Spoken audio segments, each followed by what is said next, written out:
The regular City Commission meeting of Wednesday, March 7, 2014, and ask for the roll call, please. Commissioner Smith? Here. Commissioner Mum? Here. Commissioner Roth? Here. Commissioner Pauley? Here. Mayor Neely?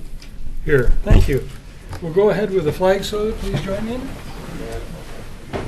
I pledge allegiance to the flag of the United States of America and to the republic for which it stands, one nation, under God, indivisible, with liberty and justice for all. Thank you.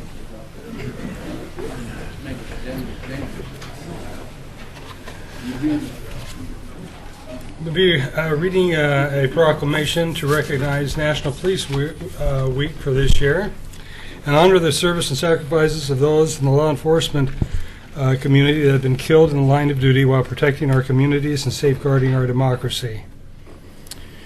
Whereas there are approximately 900,000 law enforcement officers serving in communities across the United States, including the dedicated members of the Oregon City Police Department, whereas nearly 60,000 assaults against law enforcement officers are reported each year, resulting in approximately 16,000 injuries, and whereas since the first recorded death in 1791, almost 20,000 law enforcement officers in the United States have made the ultimate sacrifice and have been killed in the line of duty, including at least 2 members of the Oregon City Police Department. Whereas the names of these dedicated public servants are engraved on the walls of the National Law Enforcement Officers Memorial in Washington, D.C., and whereas 321 new names of fallen heroes are being added to the National Law Enforcement Officers Memorial this spring, including 100 officers killed in 2013 and 186 officers killed in previous years, and whereas the service and sacrifice of all officers killed in the line of duty will be honored during the National Law Enforcement Officers Memorial Fund's 26th annual Candlelight Service Vigil on the evening of May 13, 2014, and whereas the Candlelight Vigil is part of the National Police Week, which takes place this year from May 11th through the 17th, and whereas May 15th designated as Peace Officer Memorial Day in honor of all fallen officers and their families, and U.S. flags should be flown at half-staff. Therefore, I have, as Mayor of Oregon City, the week of proclaimed the week of May 11th through the 17th, 2014, as National Police Week, and I publicly salute the service of the law enforcement officers in our community and the communities across the nation, and I have now signed this proclamation. As you know, we have lost 2 officers that have mentioned in the resolution, and I'm going to reread the resolution of the Oregon City Council of the City of Oregon City that honored fallen officer George J. Hanlon. Whereas George J. Hanlon, formerly night watchman of Oregon City, was always a faithful officer and was always found at his post of duty, and whereas said George J. Hanlon, while in faithful performance of his duty as said officer, was brutally shot down and killed by one Frank Smith on April 23, 1906.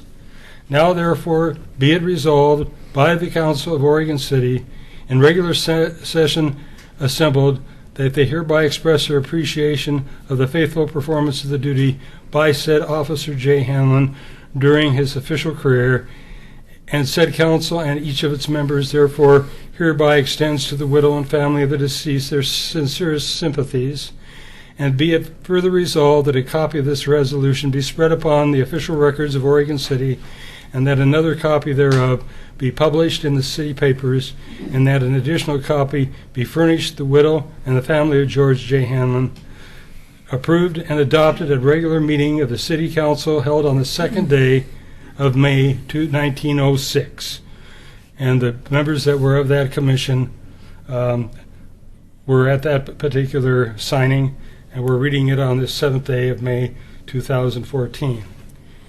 We do have living relatives of Officer Hanlon, and we have copies of this resolution if you would like to receive them, and I'll come forward and present them to you.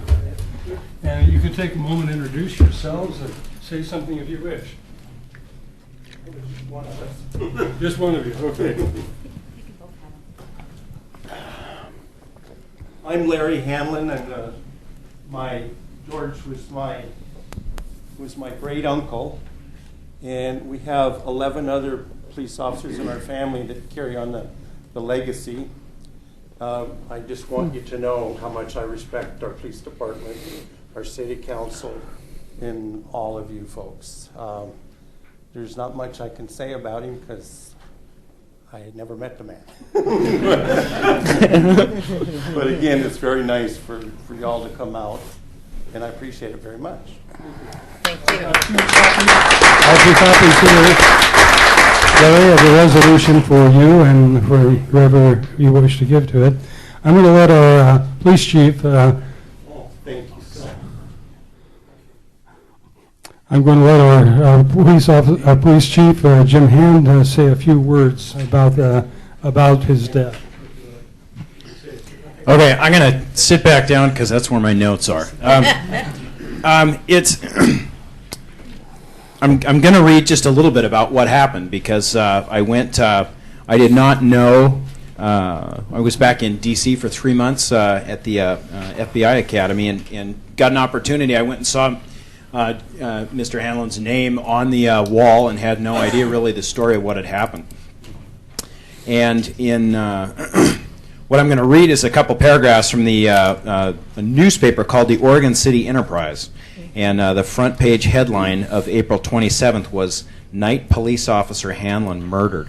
And it actually, my understanding is the actual crime took place on April 23rd of 2006. And what did I say? 2000. I'm sorry. I was off by 100 years. Okay, so from 1906.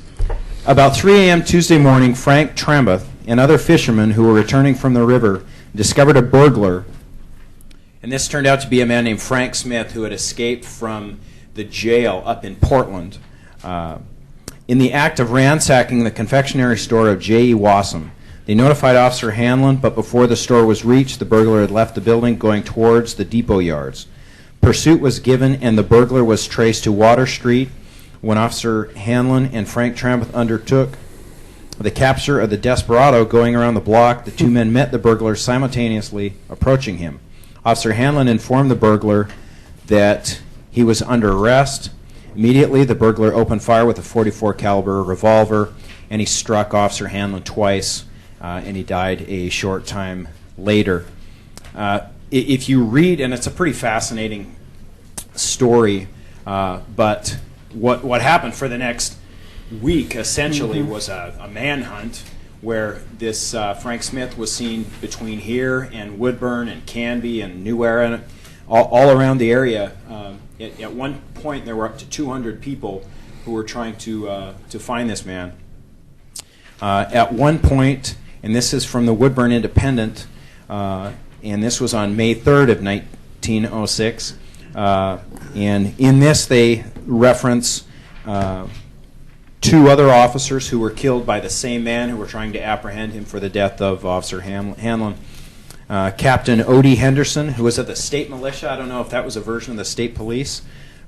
He lived in Woodburn, and then Sheriff Shaver of the Clackamas County Sheriff's Office were both fatally wounded by him, and eventually he was found out hiding and ended up getting shot by deputies at the time. So history and somebody who, like, obviously what we know fresh in our mind recently happened, gave his life in defense of the citizens of Oregon City. Thank you. Thank you very much. Thank you. I'm going to read the proclamation that we read with the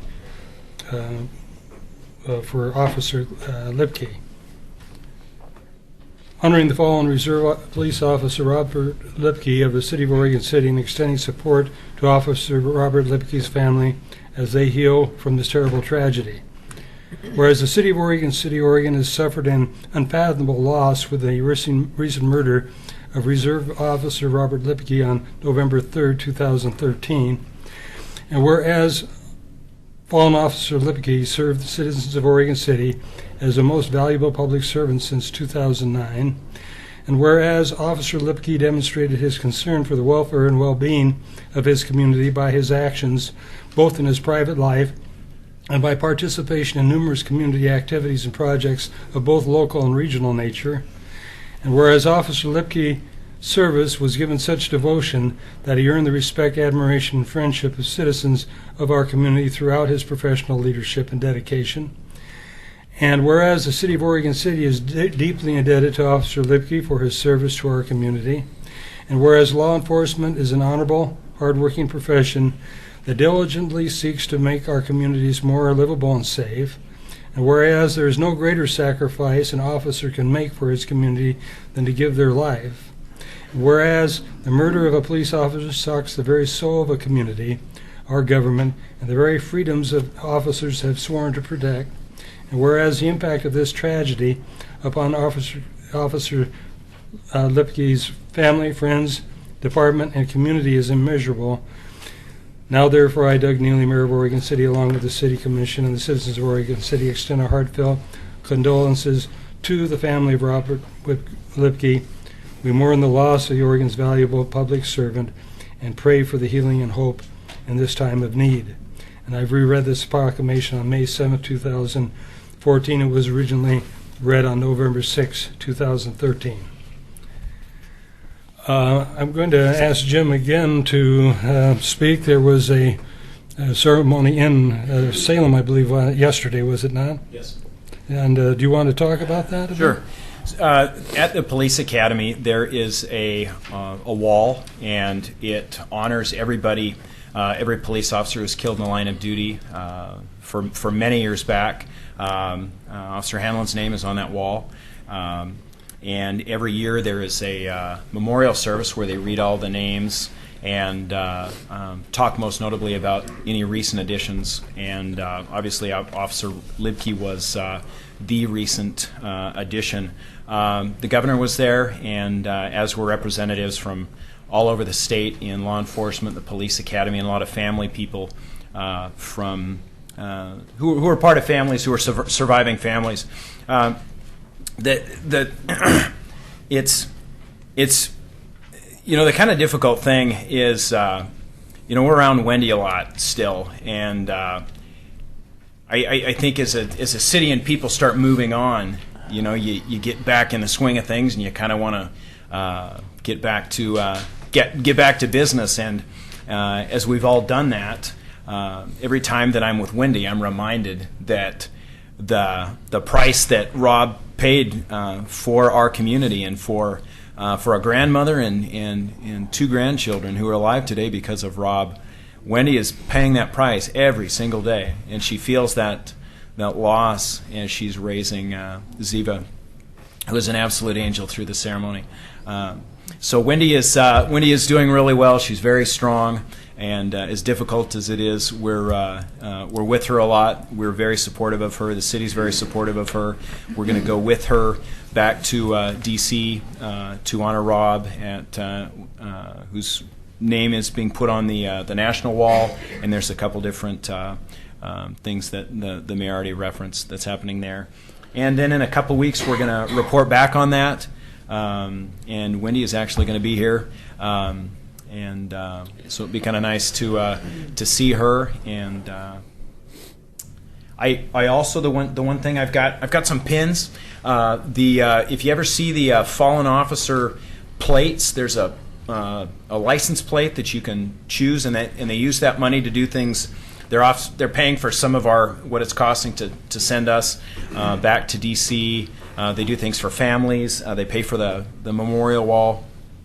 Every year they come out with a pin, and the pin is in honor of whatever officers were killed in that year. So this pin was designed in honor of Robert Lipke. It's for this year, and I've got several of them here, and I'm going to hand them out to everybody up here. And we've got extras, so I'm going to put the bag of what I have left in the back, and everybody who's here, you're welcome to grab one and take it with you. And that's what I handed you, Mr. Hanlon. So that's all. Thank you. Thank you. While you're handing those out, Chief Band indicated that Wendy will be here in 2 weeks' time. our intent is, to the degree if we possibly can, make it more of a celebration of life. As you can understand, she's been through a great deal, and we want to welcome her and the living representative of Officer Lipke. His daughter Ziva will probably not be here. She's very young. I don't know in terms of months old. I think born in January. Jim, do you remember? February. So the baby won't probably be here, but Wendy will be here. I wanted to take a couple moments to reflect on a couple of things.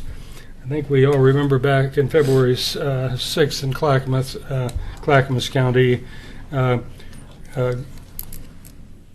Grady Waxenfelter, who was a weighmaster, he was not a police officer, pulled over a truck, and it wasn't the fact he was a police officer, it was the fact he was in uniform, was gunned down there at that particular time.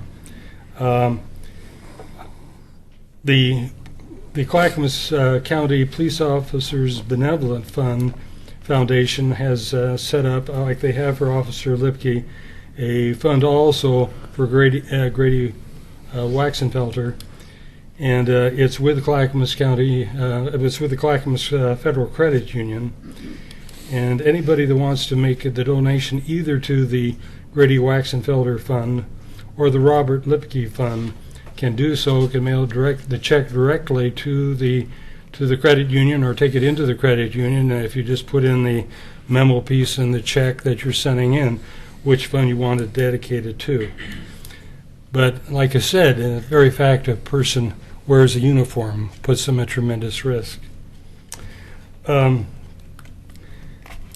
been difficult on the police, I know, with the loss of Officer Lipke, but the police also find it extremely difficult when they're put in the position that they have to shoot and kill somebody themselves. Several years ago, a police officer retired from the Oregon City Police Department, and I met him at a place where he volunteers, and we had spoke on occasions, and I was there, and I was sitting down talking, and the first thing he shared with me was the fact he was put in a position where he had to kill a person who wanted to be killed, who acted out in such a way that the officer was forced to kill him, suicide. This is the first thing he mentioned. It was an incident that happened 20 years before. The fact that a police officer themselves are put in a position where they have to mortally wound or kill somebody for safety reasons and so forth has a tremendous impact on them as well. So it's not only the loss of an officer, but it's putting the officer in that situation where they have to take a life. And I just wanted to recognize that for officers that in the Oregon City Police Force that have been put in that position, and there have been several that we know of. With that, I'm going to have the honor of swearing in an officer. So, come forward. Jim, is there anything else you wanted to add or anything? Just thank you for acknowledging what our officers do. All of you. I know not every city is as supportive. I know this from talking to other chiefs and from other people, and I'm not just saying this. I really appreciate through this entire thing the way that you've all been, and the rest of the staff. So thank you, and to the rest of the city, the same thing. So it's been a tough year. Yes, it is. Two people this morning. Oh, yes. I got to take this one. Thank you.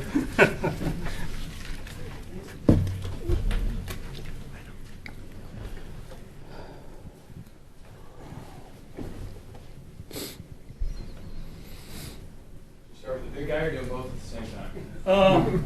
Well, I'll tell you what. Let's do them individually.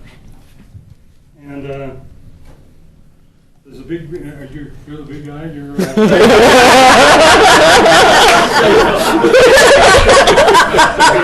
Well, compared to you, Mayor, maybe not. Huh?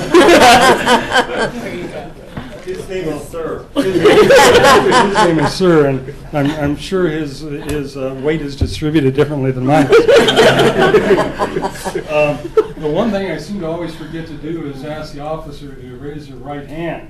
It occurred to me that I did that. He pointed out to me when I was trying to figure out whether I should have the police officer canine raise his right paw. That didn't work, but I seem to fail to do that with regular police officers too. So could you raise your right hand and repeat after me?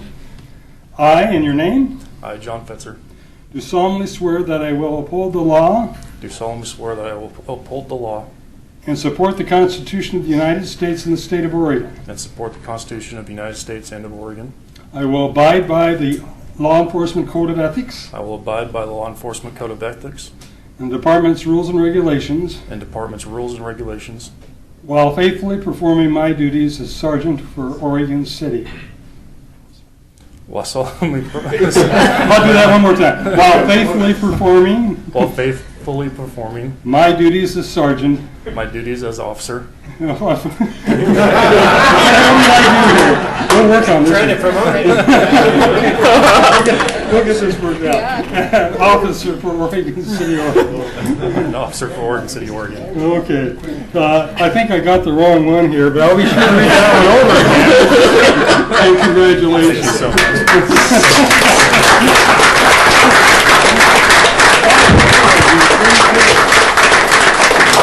I'll briefly just talk a little bit about where John comes from. John is a lateral officer from the Dalles. He spent 4.5 years there as an officer, full-time officer, and we honored to have his wife Morgan here, and his mom and his brother both here as well. We're very, I say this a lot because it's true, we're very picky about who we let in, especially with laterals, and we've been hiring some really good ones, and everything we've heard so far about John indicates that the same is true of him. So we're very happy to have him here. So thank you. Thank you. Now I will. I will. I think I do.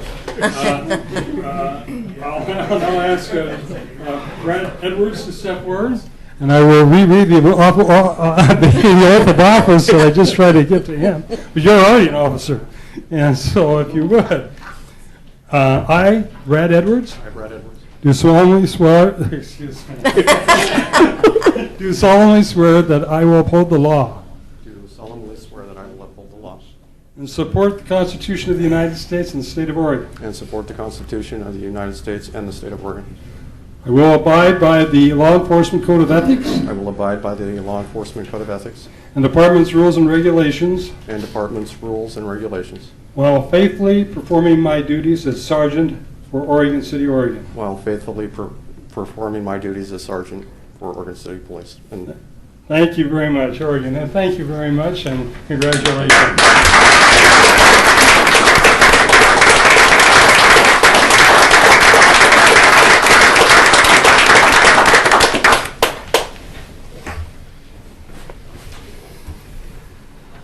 Well, I know that speaking for myself, I am very proud of our police department and have been for a very long time. So I don't know if anybody else wants to say anything, but I appreciate everything you guys do. Everything.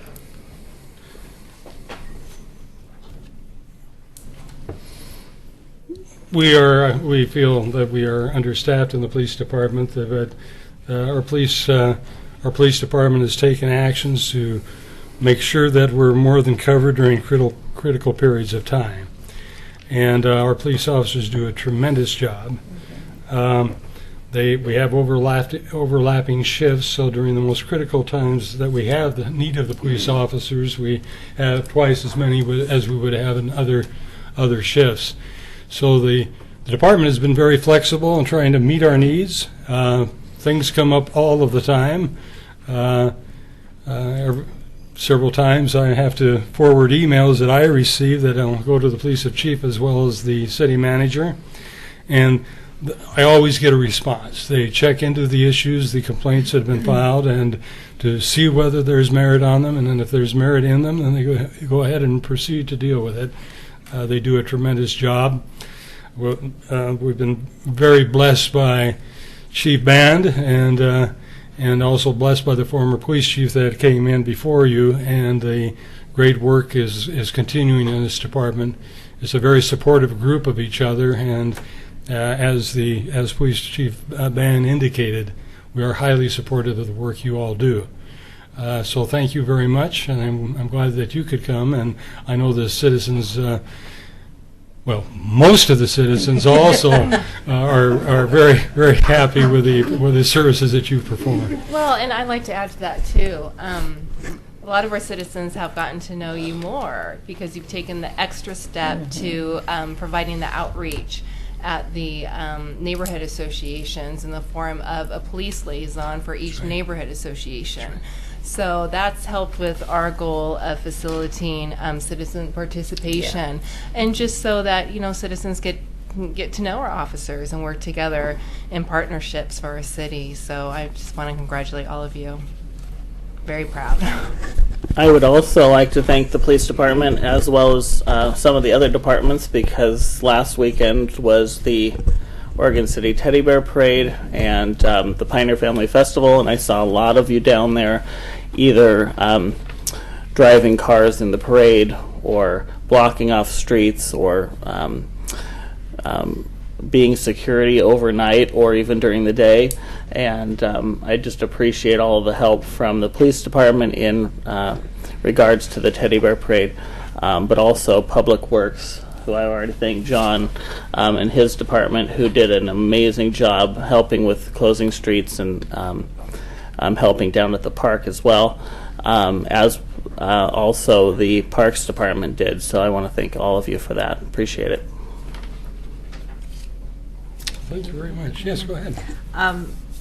I would like to just acknowledge the fact that I was in an area this weekend that the police department are not at all respected and rather looked down upon, and it was really a pleasure to come home. And I noticed driving home tonight, I saw a police car, and I thought, I'm back to where there's respect. There's it's a nice feeling to come home to a place like that. Thank you. With that, we have another proclamation, National Preservation Month, May 2014. Whereas historic preservation is an effective tool for managing growth and sustainable development, revitalizing neighborhoods, fostering local pride, and maintaining community character while enhancing livability. And whereas historic preservation is relevant for communities across the nation, both urban and rural, and for Americans of all ages, all walks of life, and all ethnic backgrounds. And whereas it is important to celebrate the role of history in our lives and the contributions made by dedicated individuals in helping to preserve the tangible aspects of the heritage that has shaped us as a people. And whereas New Age of Preservation, Embark, Inspire, Engage is the theme for National Preservation Month 2013, co-sponsored by the City of Oregon City and the National Trust for Historic Preservation. Now, therefore, I, Doug Neely, Mayor of Oregon City, do proclaim May 2014 as National Preservation Month and call upon the people of Oregon City to join their fellow citizens across the United States in recognizing and participating in this special observance. And I've proceeded to already sign this. Christina Robinson Gardner is the person in our Department of Community Development that does so much work for us in terms of historic preservation in the City of Oregon. She's the lead staff person with our what is it? When I do something in my own house, I got to go in front of these people. Historic Review Board, and so Details. Yes. So she's done a great service for us. And what she's going to do, I think, is going to put forward a reward. Do you want to tell us about who the person is and what the award is? Absolutely. Gosh. Thank you, Mary Neely. And I also have a secondary award I wanted to present, both Jonathan Stone and Main Street, to the mayor after this, and this is the State Heritage Award. But tonight we here, every Preservation Month, the Historic Review Board votes and awards a Ruth Powers Preservation Award in honor of one of our most loved residents, Ruth Powers, who single-handedly saved an extraordinary amount of territorial aged homes. And from the presentation we received from Restore Oregon a couple months ago, we are actually in her debt. I mean, all these territorial aged homes that we have in Oregon City are absolutely to her. And so this award was created a couple years ago, and each year the Historic Review Board votes on a project. And this year the board was very supportive of our Oregon City Public Works Department for the kind of steady hand and leadership they gave for the Illuminate Oregon City. And while the Heritage Award I'll present after this is for the whole project, all the organizations that were involved in both the art installation, the rehab work, and the National Register listing, the Historic Review Board really wanted to give this year's 2014 Preservation Award to the Public Works Department, specifically John Lewis and Martin Montalvo, for their steady hand. I have a couple of photographs just to remind you, some before photos of the elevator, some beautiful after photos. And just real quickly, these are all the people that were involved in Illuminate Oregon City. It was just an extraordinary project that really brought lots of different talents to the table, and I always feel this is one of those projects that it became better than the sum of its parts. We really reached out to do art as placemaking and also supporting our very beloved landmark. And so really proud. And I should be receiving within this next month a letter from the Secretary of Interior that will be listed on the National Register. So every day I look at the mail to see if it comes. I'll let you know when it finally does. So with that, I'd like to have the mayor present the award to our Public Works Department. Thank you. I have John Lewis step forward. And Martin.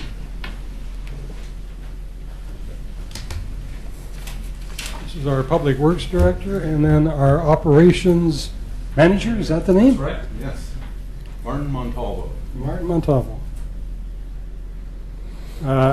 Congratulations to this effort on your part. This is a great project, both in terms of what's been done there, and also in terms of the lighting project that occurred there. It was a cold day that we actually did a dedication. I think it was lit a couple nights before, and yet we had, I mean, really cold, and I think we had a good 800 people or more there. That's great. Yes. So I just really appreciate the acknowledgement and the award, and I'd just like to acknowledge a lot of this work that was done so well in Oregon City was really led by Martin Montalvo. He did a fabulous job in our department. He was new to the department and found out about this project and wanted to take it on and finish it.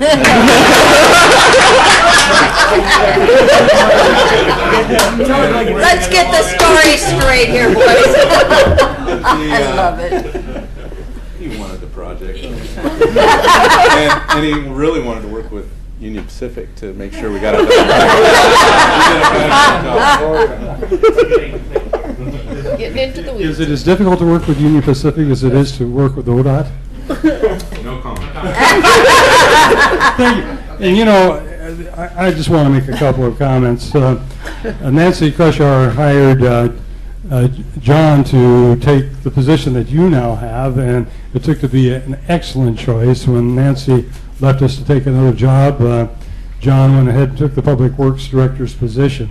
He's done a tremendous job. He's extremely responsive to public input, and I wanted to recognize that effort. Everybody that I talked to appreciates the fact that you take recommendations very seriously. And then, of course, your place was vacated, and Martin, you came on, and I've heard nothing but compliments in terms of your management of the operations side of Public Works. And I want to thank you both personally, not only for that project, historical project, but for the tremendous work that you do for this city. Thank you so much. Appreciate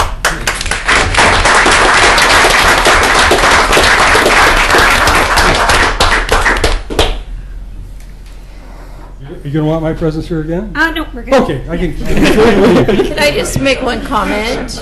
Martin, I want you to know that you did a tremendously great job of informing us during the winter storms. I appreciated all that. It was great. And we never see you here, so I had to throw it in now.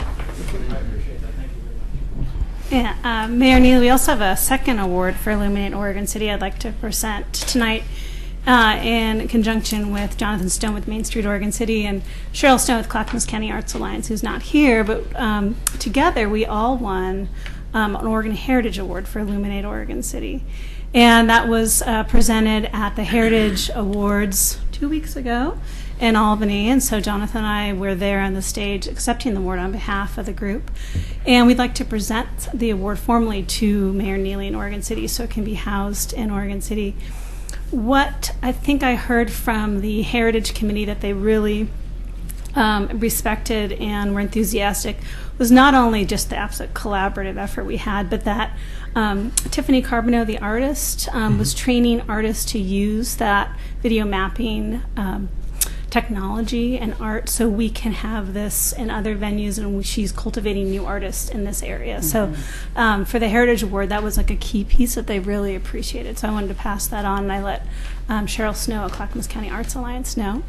So pass on to you, Jonathan, if you have anything you want to add. Well, credit to Christina for even knowing that this award existed, and so that I'm still learning about what all the possibilities are in Oregon. But I think that the Heritage Award, I think, speaks a lot to the personality of Oregon City, and this project, in a sense, speaks to the personality of Oregon City. Not only do we have a elevator in the middle of our downtown, we're crazy enough to project a video on it, and both in their own right are sort of really outlandish ideas, and so but in the end it all makes sense, and which is what's really cool about downtown. And so I'm really glad that the state has chosen to recognize us in terms of all of our effort, and especially the city and Clackamas County Arts Alliance in terms of making this project actually happen. So. And, if you remember in past years, this award is really neat. The Heritage Awards, they have an artist come every year, and if you remember a couple of years ago, we received the 2011 one, and she does lots of different art on a theme, and then they're pasted, and the Vista House and the Gorge was the theme. So we just had this beautiful piece of art. So I'll forward it out. So with that, I'd like to present it.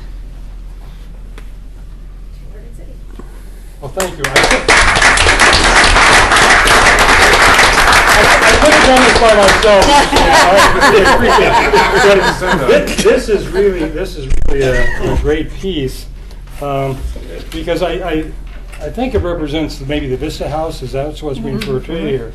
But I look at this piece and I'm reminded of something. First of all, I can see that's sort of the top of our elevator, and this is our promenade. And so the reason I mention that is we're looking forward for that recognition on the being on the National Register of the not the Vista House, but our elevator.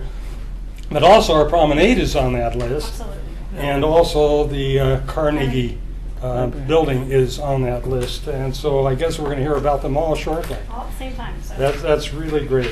And so much work has been done on this, and advancing our heritage in this way and getting this kind of recognition means a lot to us, Christina, and I thank you and everybody that's been involved in these projects. I'm going to ask a question, if I may, and I don't know who's going to answer it, but the light show that's on the elevator, I understand, goes to the end of the year. Is that right? I think June 21st to be more. January 21st to be more exact. So a year from when it was, from when we had that opening ceremony. And I've been asked by a few people what happens next. Do you visualize anything going forward? I think that's a continued conversation with the city, who will own the equipment, and with the arts community to see what and if something is done forward from that date. Okay, very well. We're looking for that and look forward to that. And it's a great display. Do we have any known accidents on the Arch Bridge that is resulting in people? No. Good. Very good. Thank you. It was kind of those of you who were at the opening. Somebody recognized something at the opening, and that is things were backwards. So you saw cars driving on the left side of the bridge, and then we got to piece it together, and that got corrected very quickly. But I thought that was a little bit humorous that we had that, but it maybe some of our visitors from UK might have appreciated it that way. Yeah. So thank you very much. Thank you. Thank you.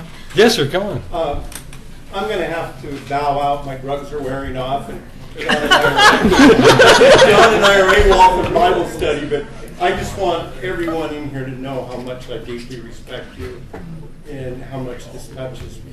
Thank you, Larry. Thank you, Larry. Thank you for coming, too. Thank I you for all appreciate your that. Bye, Yeah. Larry. So sweet. And now we're going to get the Parks and Recreation Advisory Annual Report. Coming forward is our two of our representatives, Mr. Mitchell and just a minute. I met Jane Burns. So you're Robert Burns, right? That's right. Yeah. I had to remember your wife's name first. Wait, I'm having trouble with the microphone here. I'm Mike Mitchell. I'm an Oregon City resident. I'm the past chair of PRAC. I'm Bob Burns.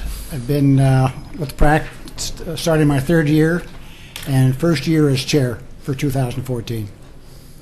Okay, to tell you a little bit about the past year, just a bit about PRAC. We've had a fair amount of turnover over the past year, but fortunately, as we've lost people, we've had new people interested, so we've been able to keep close to or at a full complement of members. It's a good group, a nice diversity of opinion, a nice diversity of backgrounds, and I think it's working well. Some highlights of facilities projects that were completed by the Parks and Rec Department over the past year. Completed the new Rivercrest Park restroom building, the new Parents of Murdered Children Memorial at the Mountain View Cemetery, new ripple effect sculptures at Clackamat Park and the end of the Oregon Trail Center, new entry sign and landscaping at Clackamat Park, renovated the parking lot at Chapin Park, numerous improvements at the Pioneer Center and the end of the Oregon Trail Center and the swimming pool, planted several dozen new and replacement trees at various locations around the city, and completed a new entry kiosk at the RV park. That project was completed by the high school construction class, led by their instructor, Britt Tucker. And I just want to say a little bit more about that program. It's been a fantastic program for the city and for our parks over the years. We hope it will continue for a long time and continue to grow. Their next project is a permanent stage at the end of the Oregon Trail Center, which will be the new home for our Summer Concert in the Park series.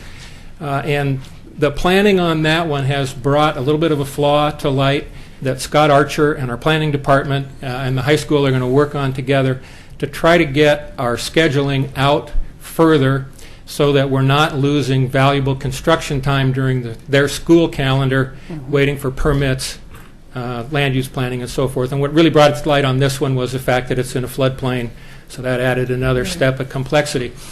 So we think by getting further out ahead, identifying the projects earlier, that we can take what's already a great program and make it even better. One of the things that PRAC is doing at the wonderful suggestion of one of our members, Sean Dackler, we have written a form letter recognizing and acknowledging each of the students who are involved on that year's project. That letter will go to the school and to each of the students over the signature of the chair of PRAC and the mayor, thanking them for their contribution. We think it'll be great for their resumes, great for their college application processes, and we will also have the chair of PRAC go to a school board meeting and publicly recognize Britt Tucker and that program and all the students personally who were involved. Awesome idea. Yeah, it was Sean's idea. It's terrific. We're looking forward to doing that. On the program side of things, we continued the department continued a successful cooperation with Metro on regional park and open space planning, such as Kanema Bluffs and the Newell Creek area. Continued accumulating funds for the Ermitinger House preservation, with construction hopefully to start this summer. Negotiated and signed a new 5-year lease with the Sportcraft Marina. The city received the Oregon Parks and Recreation Association Annual Design Award for the Kaniema Neighborhood Park. We reopened the Oregon Trail Center in conjunction with Clackamas Heritage Partners. Hosted the End of the Oregon Trail celebration in conjunction with the OCTA National Conference. PRAC hosted the first ever Parks Day. We'll be doing that again this summer, and Bob is going to tell you more about that. Started the master planning process for the RV park renovation. And we have started the selection process for consultants for the master planning for the Glen Oak and Filbert Run properties. The initial evaluations, the screening committee has gone through those, have it down to 3 finalists. Those finalists are going to be interviewed by the committee on June 12th with a recommendation to come to the commission on who we would suggest shortly after that. The other thing, and I can't emphasize this enough, is the huge recreation program that, as you all know, smaller than desirable and smaller than average Parks and Rec staff is able to accomplish. I remember the first time I went to a PRAC meeting and Denise Kai presented the numbers from the pool and the Pioneer Center. And I said, what kind of time period does this cover? And she said, oh, that's 1 month. Yeah. I was amazed at the numbers that go through there. Yeah. Yes. And those rec programs and the number of people they serve and the maintenance program that we're able to do in the city, again, with such a small staff, it is remarkable. And it starts at the top with Scott Archer and Denise Kai. The tone that they set, the can-do attitude, it filters through that the whole department. And on behalf of PRAC, I want to thank the entire department and those 2 individuals in particular for everything that they do. And Bob's going to tell you about our goals for the next year. Thank you, Mike. Our goals that we have established for 2014, we started working on those in January. We finally adopted 9 goals on March 3rd.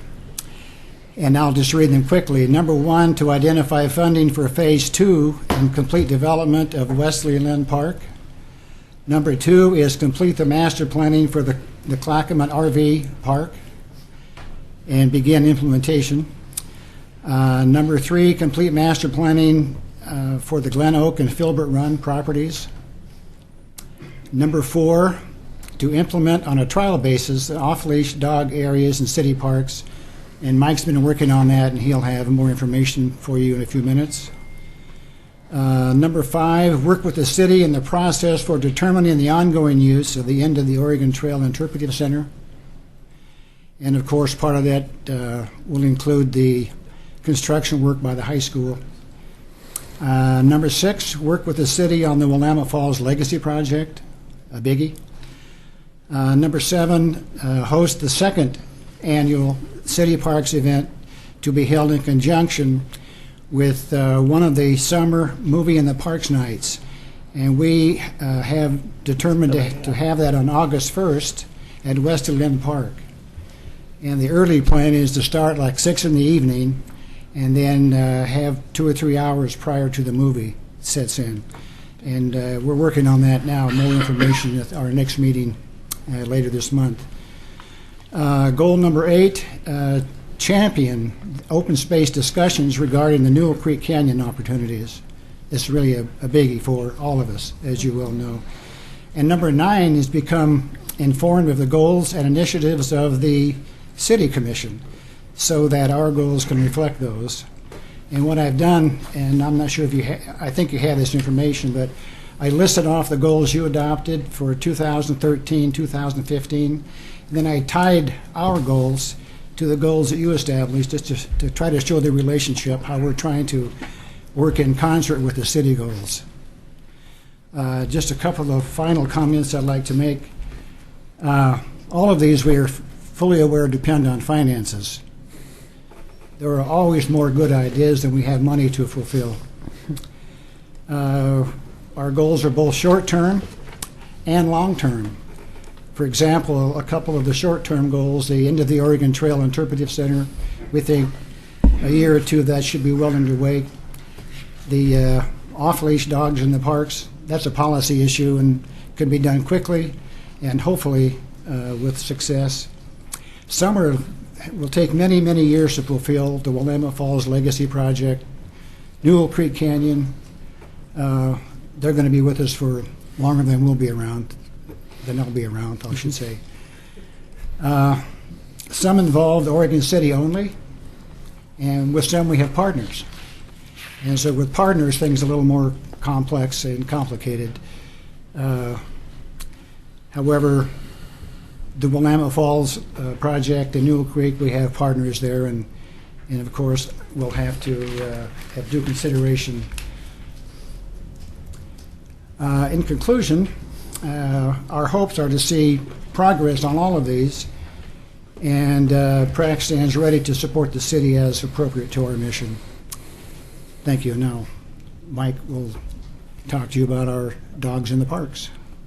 One other thing, and then the dog thing. I realized we forgot to mention there's been some discussion of a parks maintenance utility fee, and just to reemphasize, PRAC is strongly supportive of that idea, and we'd like to help in any way that the Commission deems desirable. Quite some time ago, and I apologize for the delay, it's one of the things that happened with all the turnover in people we've had, I was asked by the Commission to come up with some recommendations from PRAC for parks for a test program to allow dogs off leash. And we'd actually like to make 3 recommendations. The Phase 2 area of Wesley Lynn Park, Barclay Park, and Park Place Park. A couple of reasons why we're recommending 3 areas. One is they're geographically separated, so it'll be easy for more citizens to take advantage of it. The second thing, by spreading it out, it'll minimize any maintenance issues and any impact on any one particular neighborhood. So we would recommend those 3 areas. A couple of points that came out pretty clearly in our discussions. One is that we want to make sure that this is presented as a test program to allow dogs off leash, not trying to shoehorn or carve out a dedicated dog park within an existing park. It would be a test program to allow dogs off leash in those particular parks. That's one thing. And the other thing is that we would recommend that the affected neighborhood associations be involved in the process very early on. There's been some bad publicity lately concerning a dog park in one of our neighboring communities, and we want to make sure that there aren't any surprises, and we think that getting the neighborhood associations involved early would help with that. So, can you repeat the 3 sites again? Yes, the Phase 2 portion of Wesley Lynn, Scott, what's that, the south side?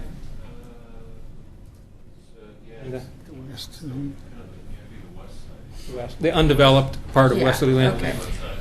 Barclay Park and Park Place. Barclay Park, okay. Not Barclay Hills, but the neighborhood, in the McLaughlin neighborhood. Right. Yeah, yeah, the Barclay. Yeah. Cool. Well, I've been pleased with what I've seen at this point, reminding people that we're not even half of the way through our current budget cycle. So the goals that you've set forward that we have not met, those go through June of next year. And a new commission will be coming on, of course, before that. And I appreciate the fact that you're putting forward some recommended goals, because my hope is that the staff can look at these and present from the various committees that we have what they feel ought to be considered in this goal-setting process that the next commission will go through. I don't really think we've done that before in a formal manner, and I think this gives us the opportunity to look at that not only from what you're presenting here, but from some of our other advisory committees as well.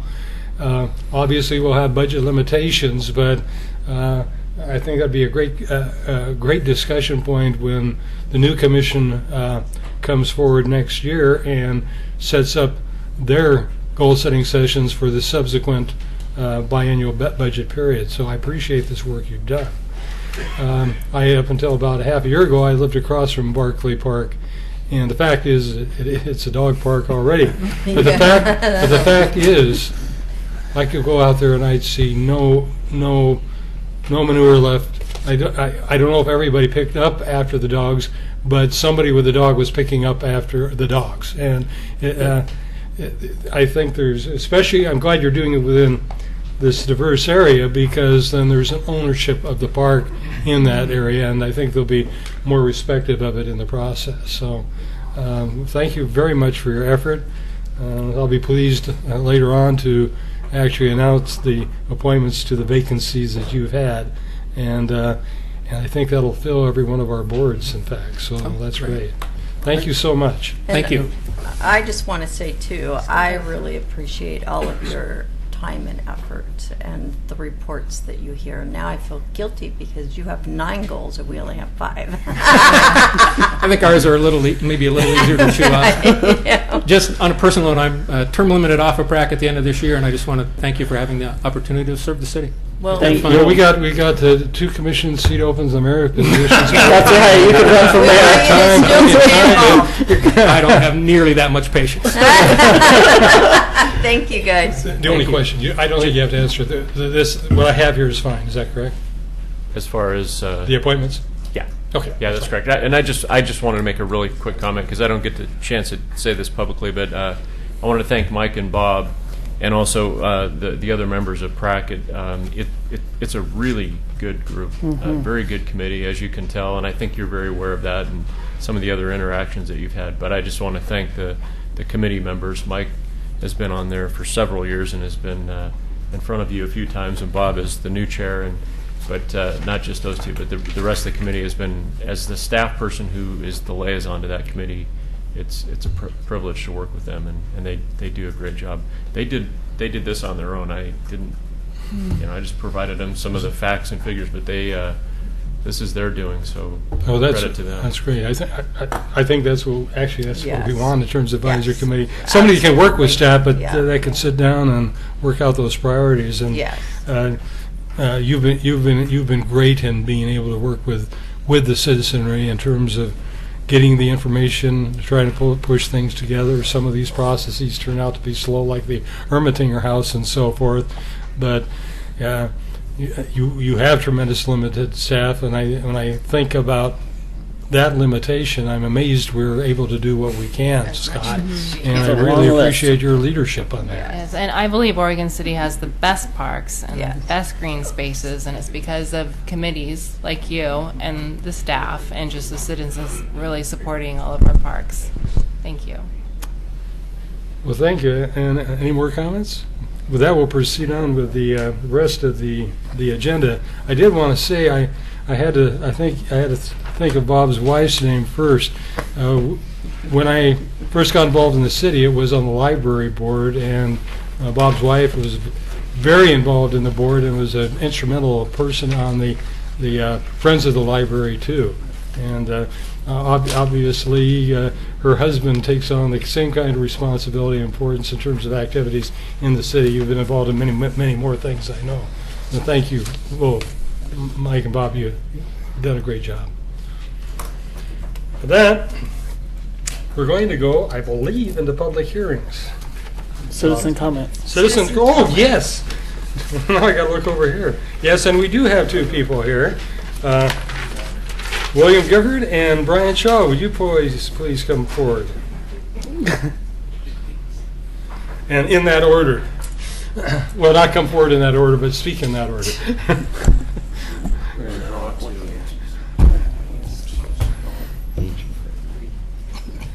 No, speak to us in that order, not each other. Mr. Mayor and City Commissioners, my name is William Gifford and I live in Oregon City. I just want to give you a little brief update, and maybe you all know, but I want to make sure Metro has a new committee, relatively new committee. It was just formed a year ago, and it's called the Public Engagement Review Committee. Don't know if any of you are aware of that, but I'm on that committee now, and I guess there are 2 of us from Clackamas County. The other one is Susan. She's with Clackamas County Citizen Involvement Group. I'm sorry, I don't remember her last name. And so we have 2 voices on this Metro committee. And I think the important thing to know is that their focus is how do they get the message out to the community? How do they find out what the community really wants and needs out of Metro, and secondly is how do they communicate back to the people as to what they are doing and so on. And one of the things that was presented, we met a couple nights ago, one of the things that was presented, and I got an extra copy for John, he doesn't know this yet, but one representative from Washington County developed a, I don't know if this is a draft document, but it's called Public Involvement Guidelines for Transportation Planning Programs and Projects. This is a draft for public comment. Have you seen this? Yeah, this is Washington County, and they built theirs pretty much on Metro's version. And so I asked Susan, our Clackamas County person, I said, does Clackamas County have anything like that? And she says, oh, we will. Yeah. And she says it's going to look a lot like Washington County. They're not a different sticker on it.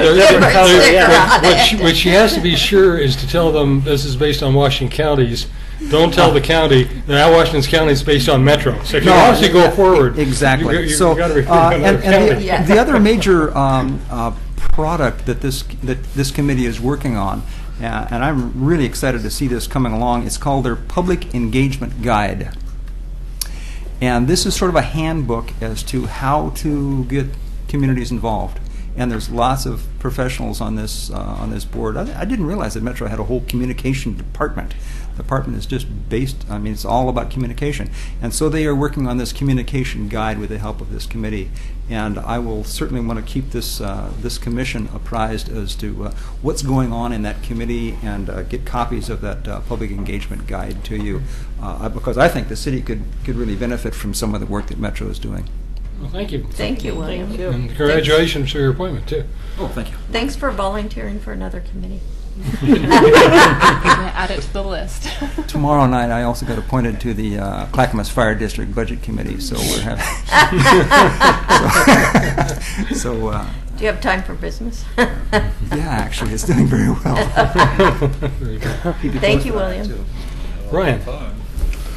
Hi, Brian Shaw, Oregon City. Mayor Neely, commissioners, and staff.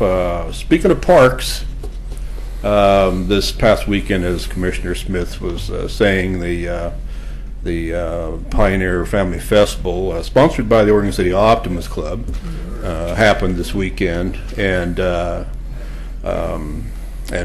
Commissioner Smith did a great job getting this going again. I don't know how many years you've been doing that, but 17. 17 years. So, yeah. and keeping that in mind, I also got to spend some time down there this weekend. And, it was wet. It was yes, very wet. Yes, it was. There was a lot of moisture down there, so it was almost like a river runs through it. So yes. Anyway. I got a chance to kind of reflect on what's going on down there and the number of people that use that park, and also the and taking into consideration the property across the street, which I think is listed with Underwood Real Estate. So.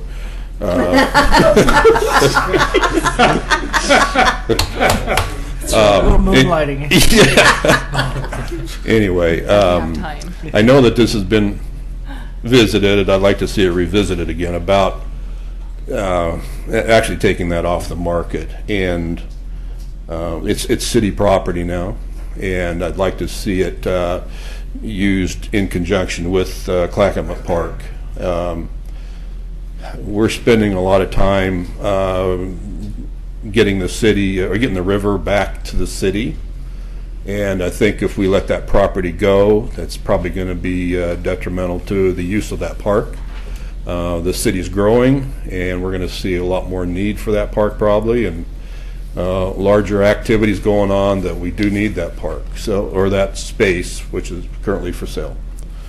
And I can't remember, I wasn't really involved, I guess, when it, of course it was urban renewal property, I think we were involved with it on urban renewal, so, and I'm trying to remember, we decided to list it, so, so I don't know how that's been going, Eric, whether there's been any enthusiasm for it or any contact for it. But that's what I'd like to see, if we could revisit that and maybe take it off the market. And you'll never hardly hear me say that, where we actually have a property that could be developed and jobs and all that. But this one here, I really think we should reconsider. Thank you. Thank you. Thank you. Good. I know it's part of your marketing strategy, but that is actually owned by the city, not the Urban Renewal Commission. It's owned by the city, but it's in the Urban Renewal District. Right. So it's city owned. Okay, thank you. I'll ask if there's anything, adoption of the agendas or anything anybody wants pulled from the consent agenda.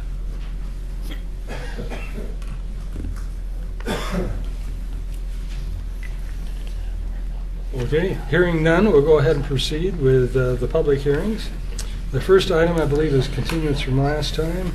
That is correct, I believe. The first public hearing is a continuance from last meeting. Ordinance number 14102, a zone change from R10 single-family dwelling district to R8 single-family dwelling district for multiple properties near Central Point Road. And I'll go ahead and turn this over to Mr. Conkle. Thank you, Mayor. Evening, Commissioners. So tonight we have the proposed first reading of ordinance number 14-1002, a zone change from R10 to R8 on Central Point. We're going to have, I'm going to ask Pete Walter to walk through the staff report, and then we'll begin the public hearing process. And he does have a presentation for you as well as part of the staff report.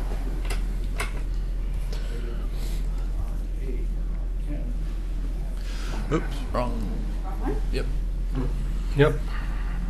Pete, did you send yours out? Or? Have to go to the right and down. 3, there it is. That's for later. No, I know that. I'm sorry, I gotta take the, is that it? This one is, but it's not up there, so I gotta get this one down.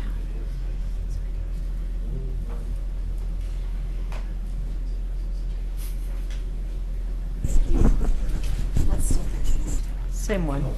Okay, something.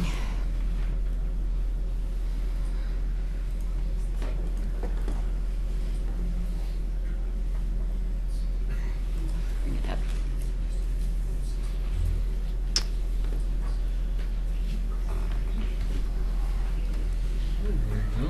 Yeah.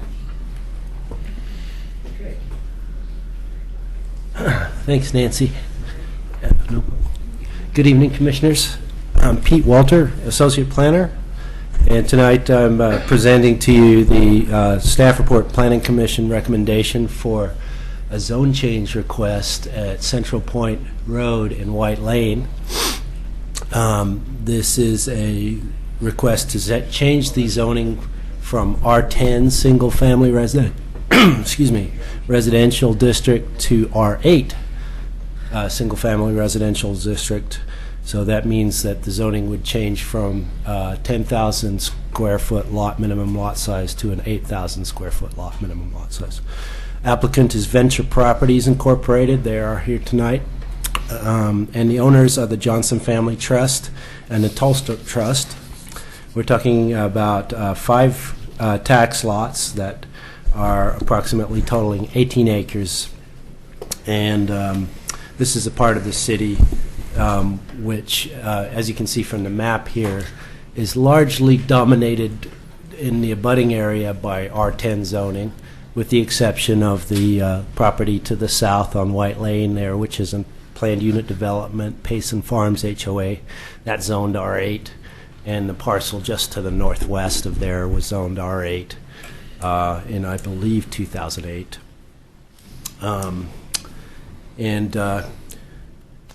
You're seeing this has been continued several times throughout the process, and I'll go into the explanation of that. This is an overview of the 5 tax lots that are involved in this application. So the only thing that's requested is a zone change. We're not reviewing any development application at this point in time, no subdivision, no other reviews on these properties, only the zone change.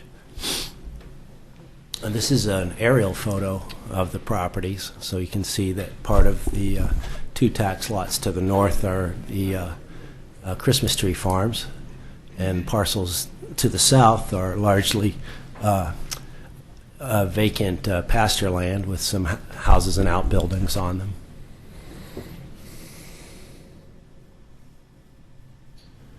And another view of the three tax lots to the south is useful because it shows that there is a power line easement that crosses east to west across the property. It's approximately 126 feet wide, and that does represent an impediment to development underneath it. You can do certain things under power lines, such as ponds and trails and roads, and but you can't put structures under that. And there is also a water resource area on this parcel as well, which further limits development. As I said, it's approximately 18 acres. There's no development proposed. The future development of the area depends on the extent of how many public easements on the property, any right-of-way dedications that must occur to make streets, stream buffers that must be there to protect any natural resources that are on the property. And so our assumption is that about 70% of the land is developable. It's actually going to vary slightly based on what kind of layout a future subdivision would look like. And the applicant, throughout the public hearing process, the original request was to ask for an R6 zone, which is a 6,000 square foot lot zone. That is also considered a low-density residential zoning category in our comprehensive plan. And based on testimony from the public and questions from the Planning Commission throughout the public hearing process, the applicant felt that the R8 zone would better fit in with the neighborhood surrounding, and the application was subsequently revised and renoticed. It came back before the Planning Commission as an R8 request. And so we're still staying within the low-density residential comprehensive plan designation.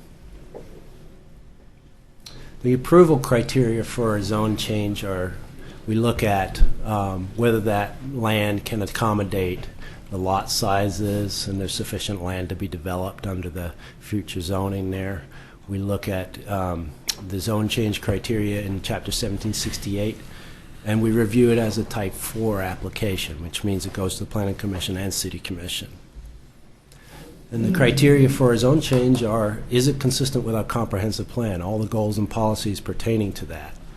That includes citizen involvement and adequacy of public facilities, everything that goes into making that neighborhood a fully functioning neighborhood. And we also look at the public facilities and services that are available to serve that development: sewer, water, stormwater, police, fire, schools, and all of that. We send the application for review to various entities, including the school district and the sewer district, and those sorts of entities that are responsible for serving this area. Pete, can I just ask one question? Sure. Yeah. I just want to make sure this is not one of the bottleneck areas, right?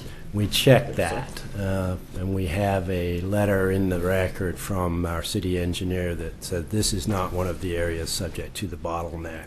And so it's not going to cause a bottleneck at a different junction because of this development? The basin that this drains into would not be affected. Well, I'm going to ask subsequent. Those kinds of things would come before us, though, when in fact a development request is coming forward. Is that not right? Typically, that's true, yes. So, and in this case, we knew, because we were going through this hearing process at the same time, and when that came up, we were, well, let's look at this parcel and hypothesize about the future development of it and see whether that might be a problem. And preliminarily, the city engineers indicated that that's not an issue, but we will certainly be looking at that in more detail as a if a subdivision. Just for the sake of the audience, we found some sewer bottlenecks that are really might potentially stop development in those areas where these sewers serve, and so that was I think that was the question that Commissioner Mumm was asking. But this is apparently not one of them. Also very important with any zone change, a transportation impact study is part of the requirements for the application. It was analyzed for both an R6 and an R8 development scenario, and the capacity of the transportation system is found to be adequate to serve this area. The change in the zoning could mean approximately 14 more single-family homes can be built on the same land. But that increase of vehicle trips per day was not found to have an appreciable impact on the transportation system, and the transportation system plan already identifies the necessary improvements to the system off-site that need to be made when a subdivision is proposed on this land. So that was found to be adequate. And then we also review it against the statewide planning goals if our comprehensive plan goals do not already address the zone change, which in this case they do. So having looked at all of those comprehensive plan goals and policies on April 14th, I believe it was, the Planning Commission voted 4-1-0 to forward this to you for approval. Therefore, we're recommending adoption of Ordinance 14-1002. I would be happy to answer any more questions about the zone change if you'd like. Well, as I said, we also have the applicant here if you have more detailed questions for them. Thank you. I guess one question I would pose, and this is sort of my recollection, was when there are restrictions on land where they cannot build, they can take that density and actually build on smaller units. Is that true? Or I know that was true at one point. Our subdivision code allows for what's called lot averaging, where some of your lots can be 20% smaller, and some, as long as your minimum average throughout the development meets the minimum lot size. In the natural resource area. I was going to say, we used to have the plan unit development, which would allow density transfers, and we wrote that out of our code. Oh, that's not in the code anymore. That is not in the code We have minor density transfers if you're protecting a tree grove or in limited situations, but we don't have that plan unit development code criteria that we used to have. I was probably involved in the change and forgot about it. It's been a while. It's been a while. Yeah. But there is flexibility still built into the code with respect to protection of natural resources, such as tree groves and natural resources, streams and wetlands, for sure. Right. And those are quite specific, and they're in the code today. Yeah. Any other questions? I just want to emphasize, the difference is 14 homes. It's approximately. We don't know the layout of a subdivision. Okay. There's no street layout that we have to look at. There's going to need to be storm drainage and street dedication as well. So we estimate that. So it's a guess. Yeah, 14 it's a homes. guess. Okay. Yeah. Thank you. Other questions? I'll reopen the public hearing. Anybody coming forward to speak on this? And I'll check whether we have anybody on our list. And we have, I believe it's Mimi Daukus, is that right? Or you can correct me when you come up. And Michael Ard. And go ahead and you state your name for the record. And this is probably different the way I said it. That's okay. And whether you live in Oregon City or not. I do not live in Oregon City. My name is Mimi Dukas. I'm with Venture Properties, the applicant before you tonight. Mike Ard is with Lancaster. He's the transportation consultant for our team. So he's available if you've got questions. Thank you for having us forward tonight. Staff has outlined the application. As he mentioned, we originally requested R6 for this property, and from a pure real estate standpoint, that would be lovely to have R6. We still think it's very appropriate for the property, but we did hear a lot from the community. We heard from the Planning Commission, and we felt it was appropriate to modify the application to R8. The reason that we think that this property is appropriate to accommodate additional density is that, as staff pointed out, there is good infrastructure in this area that can support that additional density. It is close to the future South End District and all those future services that will be accommodated in the South End District. It's located along a collector street, so again, good access, good circulation and infrastructure. But most importantly, it's an efficient use of land that you have within your urban growth boundary. And by the efficient use of land within your urban growth boundary, it's going to avoid future UGB expansions or minimize those and minimize the need for additional annexations into the city. It is part of the Oregon land use ethic to make sure that we are efficient with our urban resources to protect our rural resources. The other thing to consider for this is it is part of a larger annexation area that was brought in 2006. It's part of a district that's about 50 acres in size. And with that much land available, it's an area that can be thoughtfully planned and designed, and you can address some of those density concerns through the site planning. And that's part of what our conversation is with the Planning Commission. Ultimately, as I said, we did get the feedback that R8 is probably more appropriate. We still will be sensitive with the site design for that subdivision to make sure that we have appropriate lot sizes adjacent to the existing R10 development to the north. But we do think that this R8 strikes the right balance of efficient use of land, efficient use of your infrastructure, and still allows for thoughtful site planning to deal with the compatibility issues. So with that, we do request the approval of the R8. As I said, we do have our transportation consultant if you've got specific questions on that. But I'm happy to answer any other questions you might have. Well, I'm going to apologize. I should have opened the public hearing yet. The applicant is supposed to come forward, and you have. Is there anybody that you want to bring forward in the application? No, just Mike Ard if you've got questions, that's all. Do we have any questions at this point? Not at this point. Okay, thank you very much. Thank you. And so I guess now I can open the public hearing.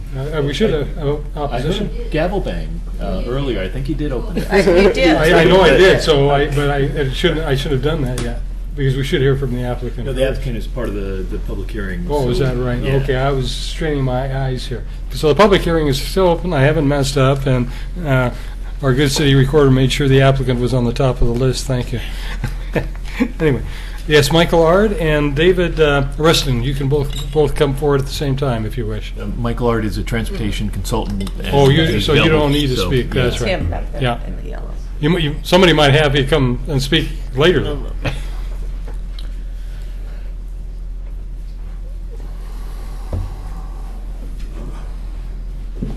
May I speak? Absolutely. My name is David Rustin. I live at 19530 South Central Point Road. This site or sites are immediately in my area. I oppose R8. It's better than R6. Would it be better just if we had some kind of a plot plan to look at to see the configuration of what buildings are going to put where? Like somebody said, 20% more, 20% less, because of the power lines and the partial stream that goes through their seasonal water runoff. I think it would be better to hold that at R10 just for that simple reason. And I heard the word transportation. I don't know where they went with it on this. People were talking like this, and I couldn't hear what they were saying.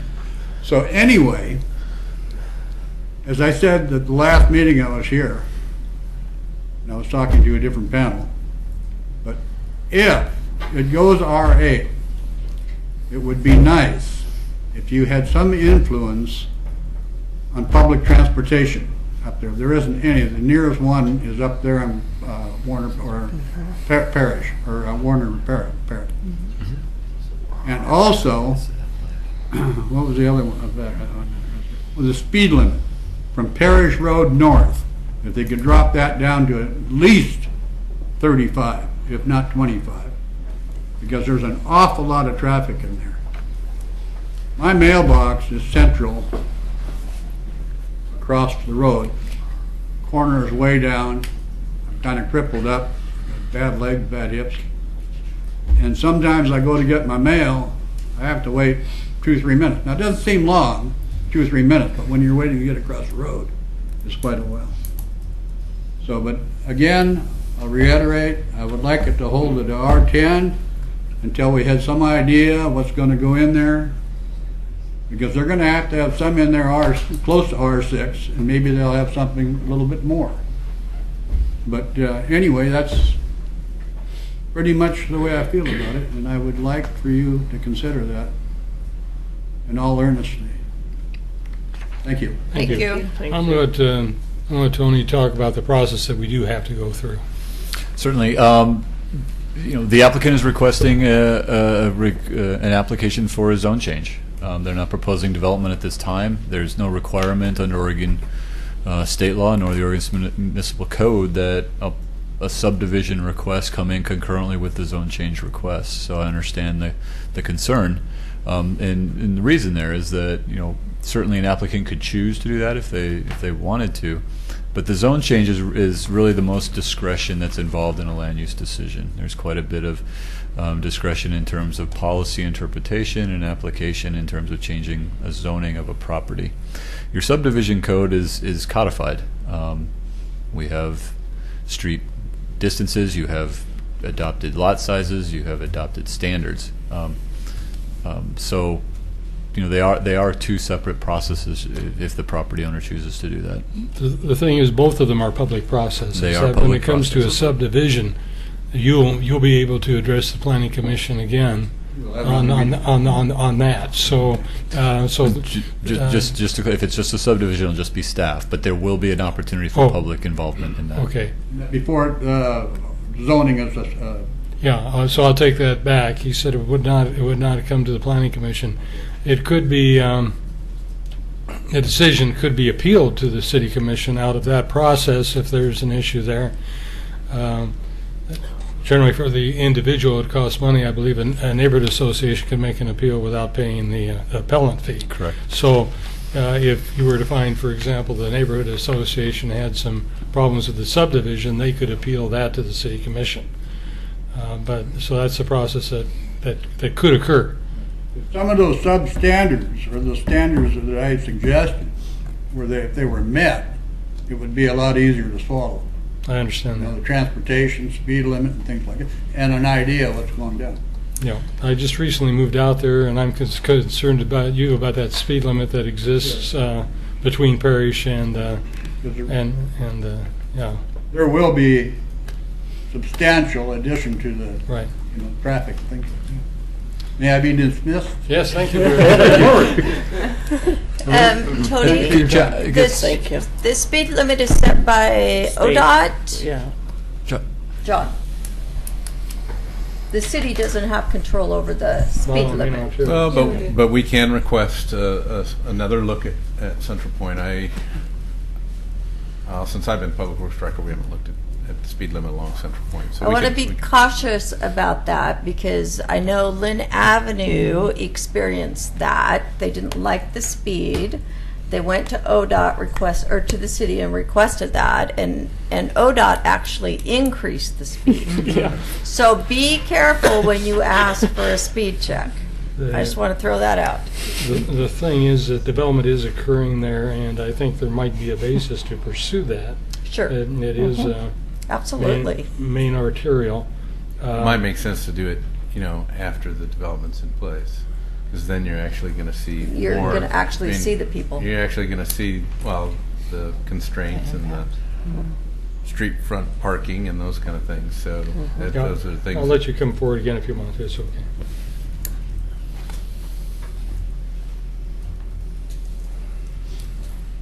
From what you had just said, when they put all the housing in on Partlow years ago, all that road is 40 foot from Parrish down to Warner Parrott was 45 miles an hour. Mm-hmm. And after they put the houses in on Partlow and the Westling Farms, from Partlow north, it dropped down to 35 miles an hour. Yeah. So and it I could think do that's that. I think that's what our public works director is suggesting. Yeah. That we could put that request forward to the state when it's I know clear to it's them good, what's right. happening. Yeah. It would really, really, really be nice if you could do that. So once the traffic is established, is that what you're recommending? Then ask ODOT.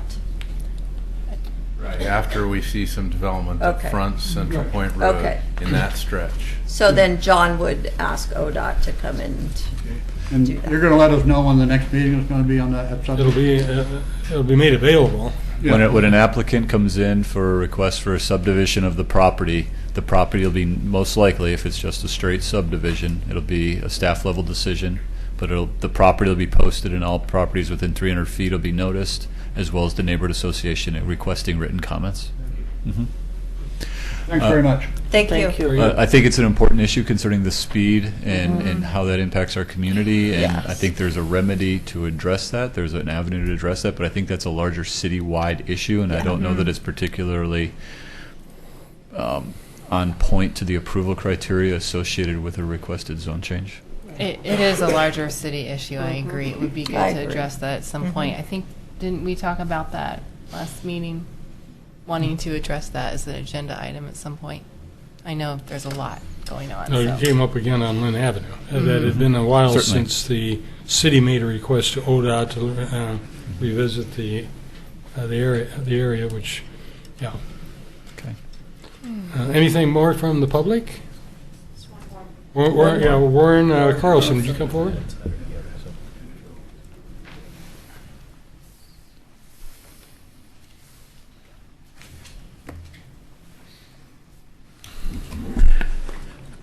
My name is Warren Carlson, and I live at 19532 South Central Point Road. I am a direct neighbor of David Rustin, and there's no map up there now, so it's hard for me to Pete, you want to flip that up? tell you Put what one I'm up for you. thinking.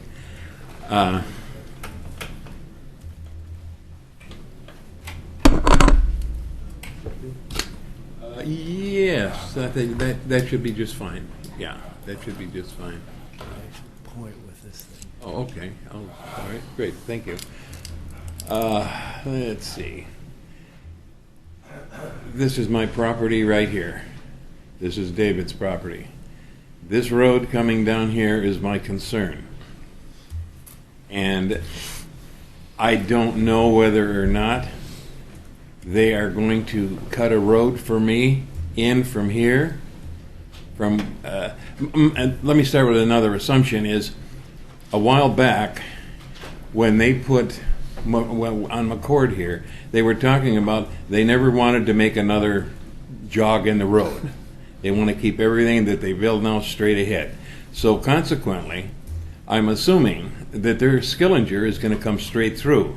They're not going to be jogging it.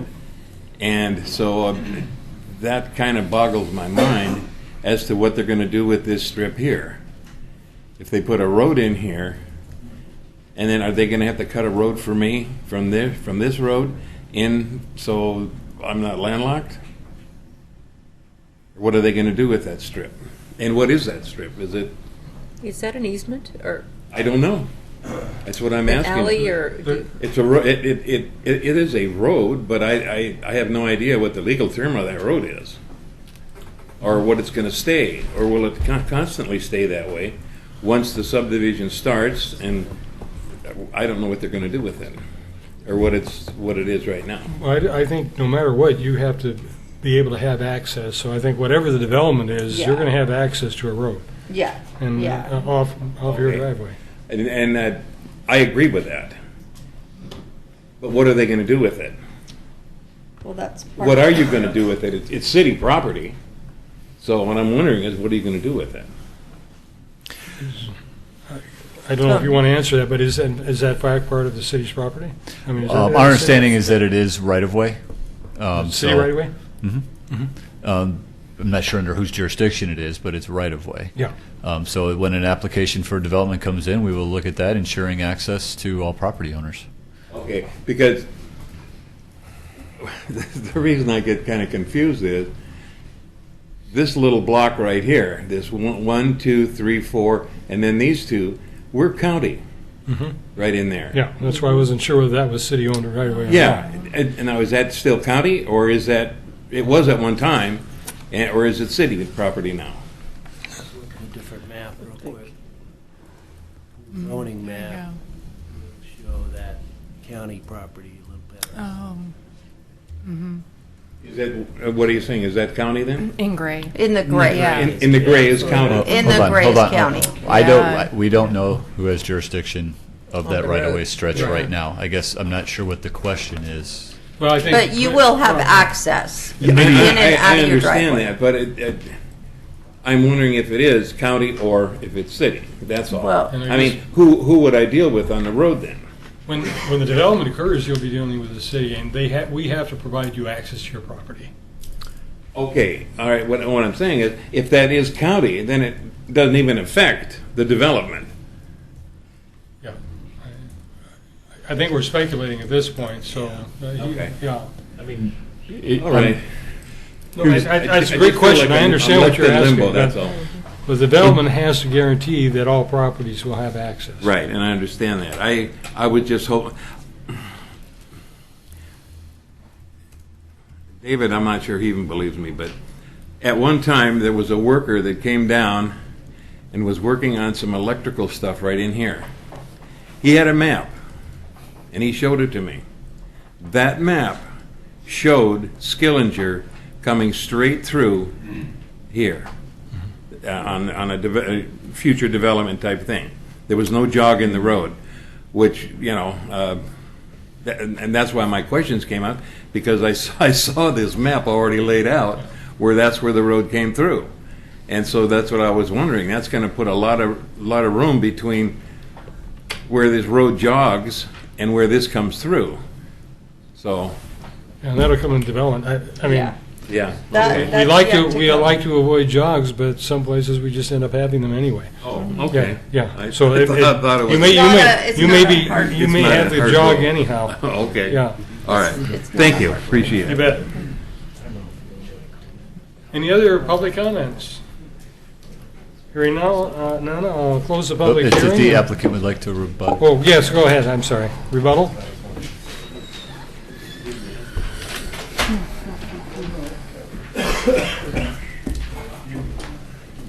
I just wanted to address some of the concerns that were raised. First of all, that is public right-of-way. It's somewhat irrelevant whether it is city or county right-of-way. It's still public right-of-way, and as part of the subdivision process, it needs to have frontage improvements. So we could propose a different alignment. We would have to go through a public right-of-way vacation process, which is a huge, full-blown, giant hearing procedure that would just be odd and more effort than it's worth. It's just simply more efficient to leave the road where it is, probably do a slight jog back over to align it with Skellinger just at the north end. But the majority of that road would stay in the same place, and the right-of-way would all stay dedicated. So there'd just be a jog in the road improvement itself. So that is our expectation. That's our plan. And it's just common sense. There wouldn't be a reason for us to be motivated to do anything else. So there will be frontage improvements along that public right-of-way. The speed concerns, I think you got some good answers on that is a larger issue that's under state control. And then in regards to the transportation improvements, we submitted a transportation analysis with the zone change to show you what the transportation system is doing and what the change in density looks like over the long term in your planned facilities. When we come in for a subdivision, we're actually going to take the number of cars that are proposed for the development and lay it on today's transportation system, and we need to make sure that the system functions, or we need to mitigate for those improvements. So those specific improvements will be reviewed with the subdivision application, and mitigation will be proposed as part of that. So part of what you're doing in the zone change is making sure that the development is viable, that there's not a problem with the sanitary sewer system in terms of overall capacity, but the subdivision will look at the detailed design of here's exactly where the pipes go and here's where the easements will lay out. Same thing with transportation. So I just want to make sure that everybody understands that there will be a review of the specific transportation improvements, and mitigation will be tied to that subdivision. Absolutely. So with that, any other questions? I have a couple concerns. Yeah. It seems like there's a lot of money and time being put into something that we're being told that there's no development plan at the current time. And so I don't understand why all of this is going on if there is no development plan. Secondly is you referred to the public right-of-way process and taking that public right-of-way was a big, I've gone through that process here in Oregon City. It's not a big deal. I bought a public right-of-way. It's easy to create right-of-way. It's No, hard to I vacate. bought a public right-of-way. Well, So it's not a big deal. I And don't so wanna go I through it. see that can slip through the process. It can, but if that right-of-way is vacated, it reverts to the adjacent property owner. So they would actually get the property, Right.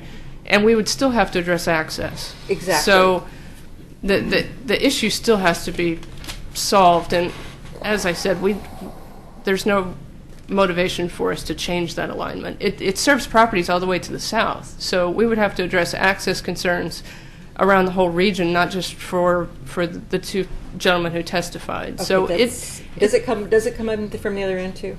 yeah, it continues all the way through. Okay. You can see it on that map right there. Okay. It continues to the south. I just didn't see a way where there was a street that came into it. It's No, it The right-of-way is stubs. there. It stubs into... Right of way is there, but there's nothing Right. accessing it from the other end at this point. Correct. Okay. Just an individual property. Okay. And then back to, I'm just not understanding why we're at this point if there's no development planned. Well, I think Tony explained it best. I mean, we are a land development company. We do residential development. We have every intention of moving forward with a subdivision application on this. But it is profoundly expensive to put a full land use application together for a subdivision and to do all those layouts and the engineering design that goes into it when we don't know if we're going to even get approved for a zone change. We started this process with R6. We would have done a whole engineering process to do a layout that didn't even work, and we'd have to redo it all. And we don't know if R8 is going to be approved. You all could deny it tonight, and we'd be out even that much more money. So it's a lot of front-end investment when we don't know if we have permission to do it yet. So that's where we're at. Okay. Thank you. Thank you. Thank you. Thank you.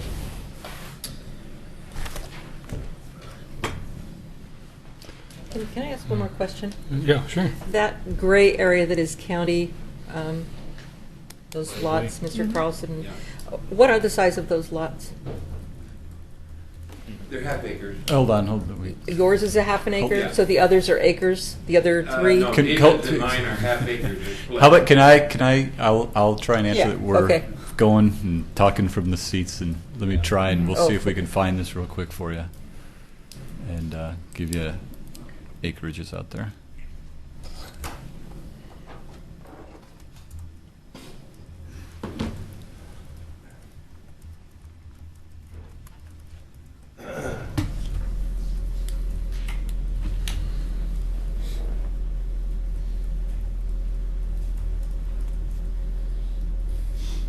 Several acres.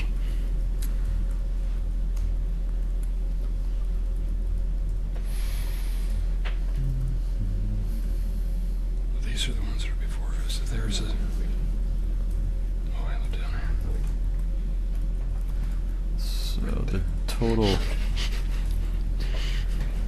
the total acreage of the 2 through 5 tax lots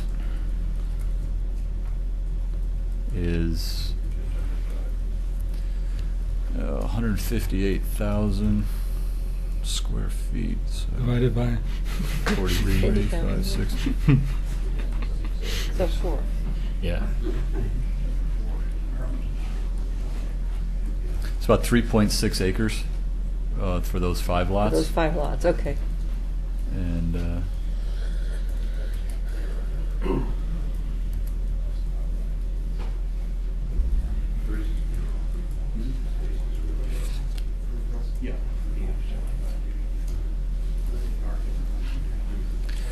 so the front lot's about 0.4. Okay. Thank you. Thanks. Okay.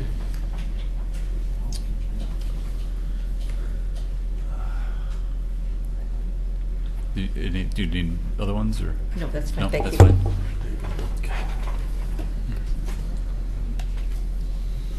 Do you have to close the public hearing? Yeah, well, actually, I should have closed it when I did. But I'm not going to reopen Oh. to close it again. Mayor? Yes. Could I say one more thing while you're checking that out? Yeah. Come on. Ahead. It's going to be real short. I think he did what he wanted to do, but that's okay. Okay. I would like to say that I would like to see it R10 also. And in respect to David, please, please, please, please. But this road right here, and what I saw on this electrician's map was it ran straight down here, and then it did, just as she said, it made a little turn right here and went back and went down, continued along this road. So, in respect to what she said, it looks like they would come straight forward and make a little curve there, and that's right exactly at the end of my property. But, thank you. Thank you. I think before you allow the applicant to come up and provide rebuttal, Yeah, since yes. we've taken additional Yes. testimony. Sure. We have I will. several maps that are conceptual, whether it be our transportation Yeah. system Yeah. plan, or if someone came in and tried to just lay a shadow plat out, they are non-binding until we get into the land use process and actually get site-specific so that we can understand Trust distances. me, I and- know that Well, because it shows that I have sewer down my street and I don't. So Isn't there a big map out there with proposed? that. Yeah, I know. And I think it Does- can be very confusing to people Yeah. when they see Yep. these different Yes, maps. And it it's really is. good to I keep would- in mind they're and I'll just let conceptual. I would It's let not the written in applicant come stone. forward on a rebuttal piece. The point is, I don't think the applicant will want to do anything that's going to remove its billable capability. No. And what you've suggested there, if it did go straight forward, they probably develop land, have land on their piece that they could not develop. Yeah. A strip between your road and that road. Yeah. So something else will probably transpire. Yes. But with that, does the applicant wish to say anything or not? Yeah, no, okay. Yeah. With that, dialogue among the commissioners?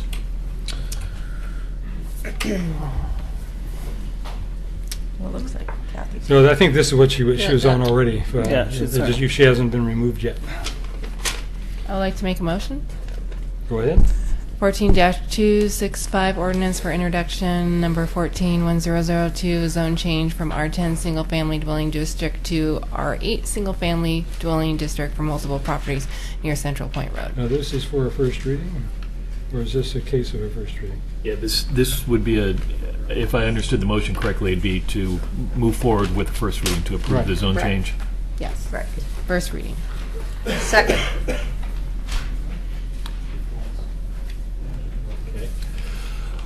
Motion made by Commissioner Pauly and seconded by Commissioner Mum.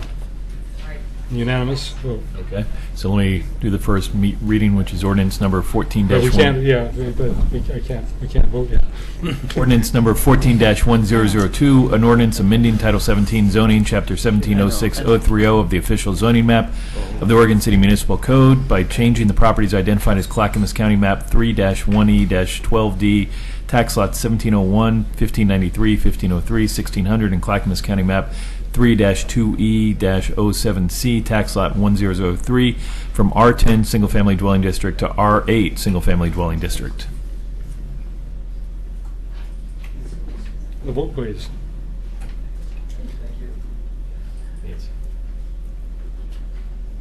And you did the vote, Unanimous. and it was unanimous. Yes, okay, we got the order out, and so we wanted to make sure that the reading, and nobody's changed their mind since we did the reading, I presume. So we'll just go with the unanimous vote that was up there, unless somebody's changed their mind. Let me think about this. With that, I'll go into ordinance for introduction, 14-1001, zone change from R10 to single-family dwelling unit to R8 single-family dwelling district for multiple properties located on Woodland Avenue. Thank you, Mayor. Evening, Commissioners. Tonight I'll be presenting the request for a zone change from R10 to R8, proposed ordinance number 14-1001. This zone change request is approximately 5.25 acres. It's north of Warner Parrott Road, just across from Chapin Park on Woodlawn Avenue. It's on both sides of the property. Clearbrook drive. It stubs into the property from the north. To the north of the property, you have R8, as well as to the east. And then on the east, you also have property that's zoned R3.5. The remainder of the properties around it are zoned R10, single-family residential. Here's an example. This shows 6 tax lots, but actually tax lot 1700 and tax lot 1601, that's a taxing lot, so it's one tax lot for land use purposes, but it has 2 taxing designations on it, so it is a difference in how we look at those. So, like I said, this is actually 5 lots as part of this application. The applicant went before the Planning Commission. They as well originally requested R6 zoning associated with their property. After the initial public hearings, they did request an amendment to their application, and they amended to the R8 single-family dwelling district. The adjacent properties, here's an aerial of the existing infill that exists around the property. On the east is where the R3.5 zoned properties are, and then you have the R8 properties to the north and to the east, and then the remainder being R10. The comprehensive plan designation of the site is low-density residential. The R3.5 to the east is medium-density residential, which is why it has the R3.5 designation. The low-density residential supports R6, R8, and R10. Once again, the applicant has requested the R8 designation. This was another one of the part of the continuance was we had just identified as part of the draft sanitary sewer master plan some concerns for capacity of sewer. Yes. So we did, as part of that continuance, they gave us an extra opportunity to look at the drainage basins that are being impacted. Where these properties are located, they are not within one of those impacted drainage basins. So the sanitary sewer is adequate to address the increase in density. At approximately 5.25 acres, there's a difference of about 1.1 dwelling units per acre. So on a net basis, on a gross basis, it's approximately 5 additional units, but once you start subtracting out right-of-way that needs to be built, we usually use about 20%. That means there's about 3.5 acres left. That's an additional, just under 4 additional units would be associated with this zone change. The transportation impacts associated with 4 additional homes is minimal, and we do not see any impacts on the transportation system associated with this. Here's an example of the plat map where we talked about a little bit earlier, tax lot 1700 and tax lot 1601, which is a very southern one. It does look like 2 tax lots when you look at our property zoning report, but it was created as just a taxing lot and not a legal lot for development. The approval criteria, mainly focusing on the zone change and amendments. This process is consistent, demonstrating consistency with the comprehensive plan, adequate public facilities, consistent with the existing function and capacity and level of service of the transportation system, and addressing statewide planning goals. This application, they were required to meet with the neighborhood association. We also mailed notice to neighbors, posted the hearings in the paper, posted the property website, and then we did have opportunities, obviously, for public comment at both the Planning Commission and the City Commission. The Planning Commission, after reviewing and making a finding that there's adequate infrastructure available to serve this for water, sewer, storm, as well as transportation, and listening to the public testimony that was provided and considering the R8 request, they did recommend by a 5-0 vote that the City Commission approve the requested zone change for these properties. So I'd be happy to answer any questions that you may have. Can someone go back to the that? Which one would you like? That one. Okay. Regarding the sewage question, the drainage for that site you said is different than the drainage of other sites that we've talked about. Can someone explain that a little bit more, because they're very close? They are very close. So I don't quite understand how it works. I would like to kind of get a better idea of where those lines are. Sure, it's right on the border, but you do have all this drains into a sewer line that's separate from the one that we've identified Right. for the deficiency is actually right in between these lots Okay. right here. Perfect. So they're two different lanes. I just wanted to get an idea. Thank Yep. you. They are parallel to one another. I want to add a question onto that. And so are we going to make sure that the development of the sites don't do anything to change the runoff? That would change the slopes, so it would affect the one on the other side? Trying to think of. Since it's sanitary sewer that we're I'm having. just talking about natural runoff. Um, Because there's that creek over there. Right. Yep. I guess we'd have to look at the topography to see which. I don't know exactly which drainage basin for stormwater, which way the water flows. Mhm.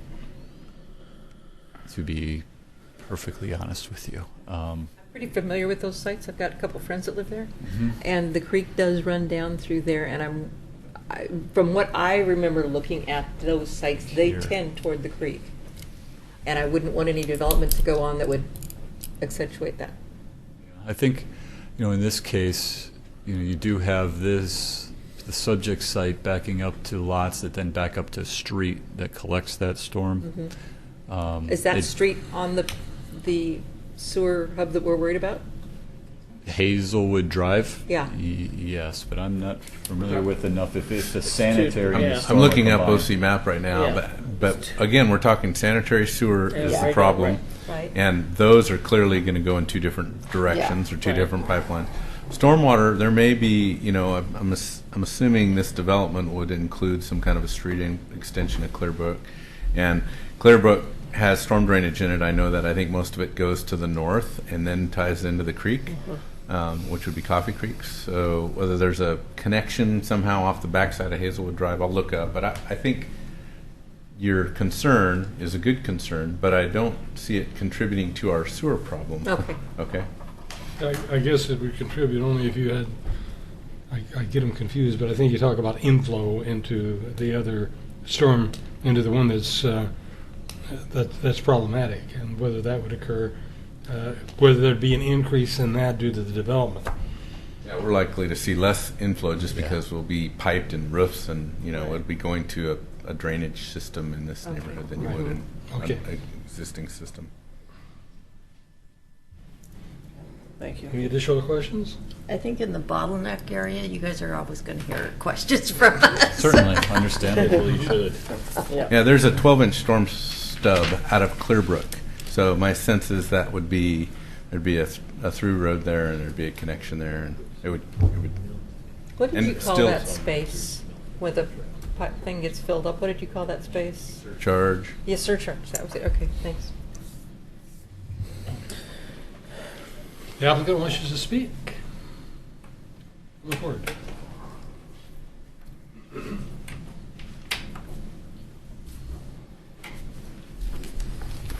Good evening. My name's Mark Westerman. I live at 1009 Woodlawn Avenue, and I'm one of the applicants.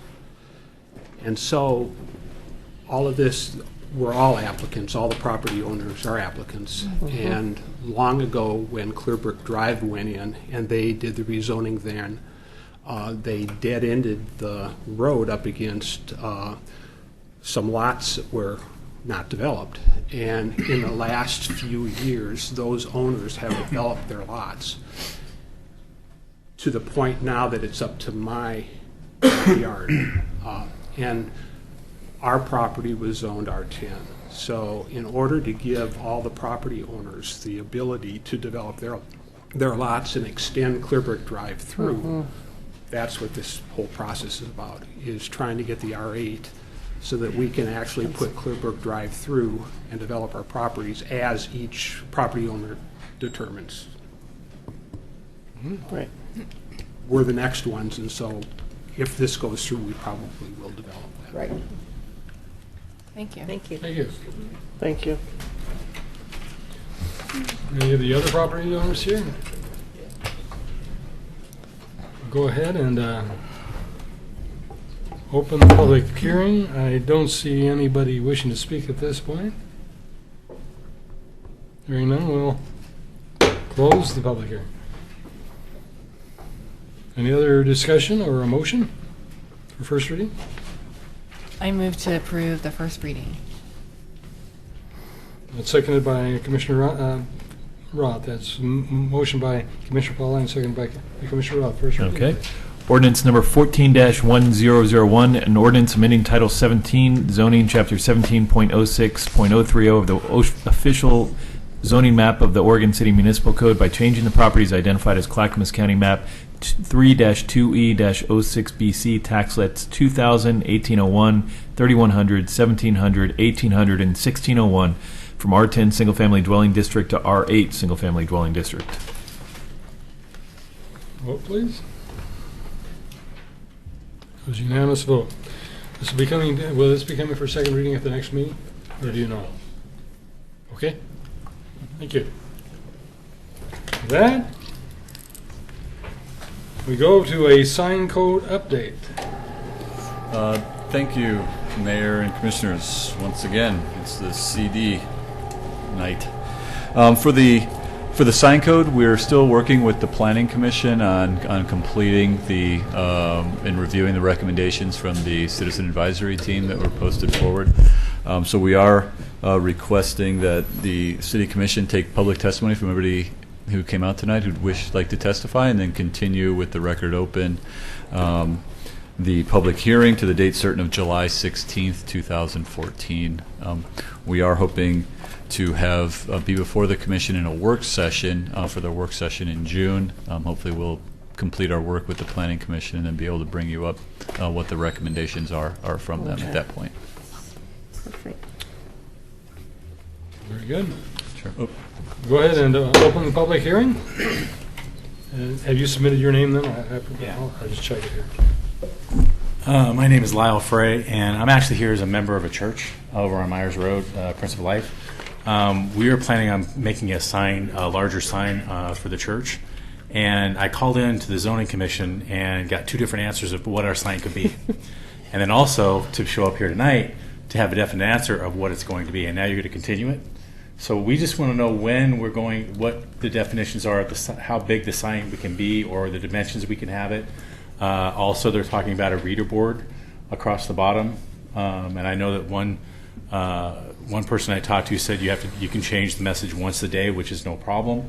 But we just want to know if we build a sign, if it's going to be okay at one of these two different sizes that we got, and that's why I came here tonight, just to find out what is the definite answer of how big that sign can be, or what the dimensions are on each side of the sign, and if we can have a reader board and get the approval.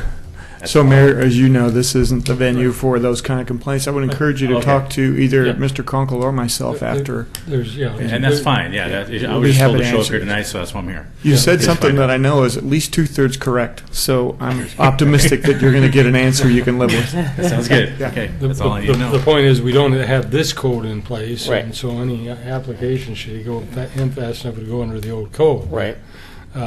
Right, but it doesn't mean that it might not be changed when it's adopted. Yes, I mean, that's exactly the difficulty is that we Yes, have it as working code, but we also have proposed changes that may Right. or may not impact Right. certain properties. Right, and that's what we were wondering about, when we might know that is going to be in effect. Do we know that at all? Kind of an estimated time? I know you September or October. September or October this year. Okay. That's it. Thank you, guys. Give Tony a call Can or I David a mention call. something else, though? A couple things. I came here for this tonight, but then I also saw some people that were kind of upset about zoning. And the one thing that kind of surprised me was that people who tried to change zoning are developers, and they will develop it. The first one that was out here, they said that we don't have a development in mind yet. Yeah, they do. They aren't proposing to change the zoning unless they already have a development already there. So I think that, assuming that they don't, I think that's kind of a misrepresentation of them saying they don't have a development in mind yet. No, but and I know there's a process to be developed. They have to go to the development and submit that after the zoning's done. But it's kind of like the people around there don't have a say of what the development's going to be, because they have no idea what it's going to be, just like you don't. I'm going to correct you in one sense. Okay. Those who come forward for the annexation are property owners, not the Right. developer. And of course, they're communicating with developers in the process. But Yeah, the applicants are actually the property owners that are requesting the zone change. And I think it's an important detail. Of course, the property owners or the developer have sketched out dozens and dozens of lot layouts. That doesn't mean that they've submitted an application that we review. There's a big difference. I don't want to think, they're not misleading you. They haven't submitted anything for us to review. So. And, those kind of technical issues, like the gentleman that came in that is not requesting annexation is adjacent to it. What about the road? Well, that's something. I mean, that's something that's going to have to be worked out. And Yeah, so, you'd have access to the house. It's just. Yeah. I think he was too worried about that for some reason. Right. But yeah, but thank you guys. It was Thank you. interesting Thank tonight. you. Thanks. Thank you. Thanks for coming and sitting through it all. It's interesting every night. Only on the first and third Wednesdays. Yeah, well, that's what I mean. But we go to other It's for interesting board or meetings commission too, if he enjoyed it. Right. So, Mayor, on this item, I had something I was going to put in my reports tonight. Let me close the public hearing. This could have fit in either okay. in either place. I met with Tony and I met this afternoon with Joanne Truesdale from the Clackamas Community College and her engineer about their engineer had sent I should say a letter to you folks earlier about electronic reader boards and what's coming up to you from the Citizen Advisory Team and the Planning Commission is going to be, when it comes to electronic signs, is to keep your status quo because there wasn't a consensus. That's what's headed your way, and they didn't recommend any changes. I want to make sure that I explain to you what the current status is. You can have an electronic sign. You just can't change it over and over, and it can't be activated and with all kinds of lights and other stuff. Right. Yeah. So there was a compromise many years ago to accommodate one of the school properties. Yeah. And the college wasn't aware of that, so we walked them through that provision, and they left today very confident that whatever needs that they had, they could work with our planning department to achieve those under the existing code. So I think what you'll see is a follow-up letter from them clarifying that they don't have an objection. And I just want to let you know that was coming, so you could know that we had worked on it. Great. The other, and just for the general public, we had an Urban Renewal Commission meeting, and it appears that the murals in the downtown area would be something that would have to be looked at under the sign code, and I think we could say we had some concerns about that process, and then just let the public know that that's the case. As long as the murals aren't electronic and moving around, we're good. No, that's not what we're talking about. There's content issues too. That's not what we're Say that talking about. No, the murals would probably not be electronic. Electronic murals. I don't even want to talk about. Unless it's on the elevator, unless it's on the elevator. Unless it's on the elevator. That's right. But then it's only temporary, apparently. Okay. That's in right of way. With that, we'll have before us here I think we need a vote. Well, that's right. We need a motion to continue. Is that right? Yes, so I move to continue the sign code update. Have a second, please. Second. Motion made by Commissioner Munn and seconded by Commissioner Smith. The vote, please. And did you want to have the date of the July 16th to that? Is that the date, Tony, or do we need to put a date in? July 16th was the request, yes. Okay. To a date certain. Okay. Okay, to a date certain, July 16th. All those in favor? Unanimous decision. The continuance. We'll go on to the consent agenda. Moved to approve. Moved by Commissioner Mumm, seconded by Commissioner Pauly. Okay, that was unanimous decision. Very good. Then we'll go to the city manager's report. Thank you, Mr. Mayor. I want to ask first if any of the commissioners know an engineer named Marvin Runyon. Do you remember him? Marvin who? Runyon. Well, I had a member of the community that forwarded me an obituary yesterday for Marvin Runyon, and Mr. Runyon apparently was one of the engineers that worked on your Oregon City elevator many years ago. And he's got a really remarkable record of service to the United States military and for projects really all over Oregon. I never had the privilege of meeting him, but many Rotarians in Oregon City knew him well, and I wanted to pass this picture around in case any of see a you. picture of him. It looks might- like a young picture. We mean that means the way we remember him, but No, he's very distinguished career that he had, and there's going to be a memorial service here in Oregon City for him coming up. Wow.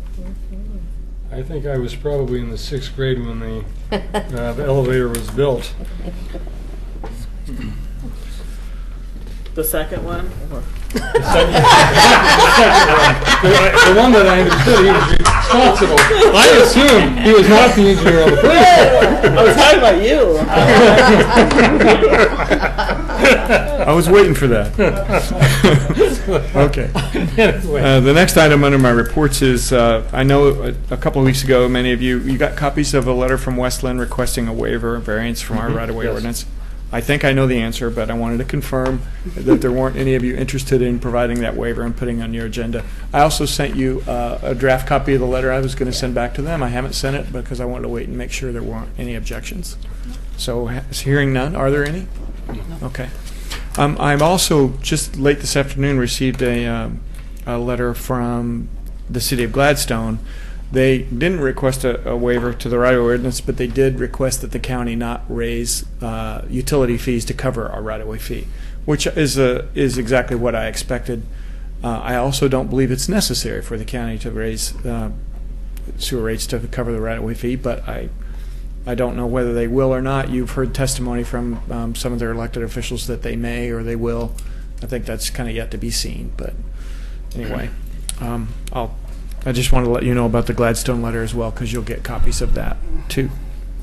And then next, on April 28th, I and Nancy, I'd met with Commissioner Roth and Commissioner Mumm to talk about the charter review.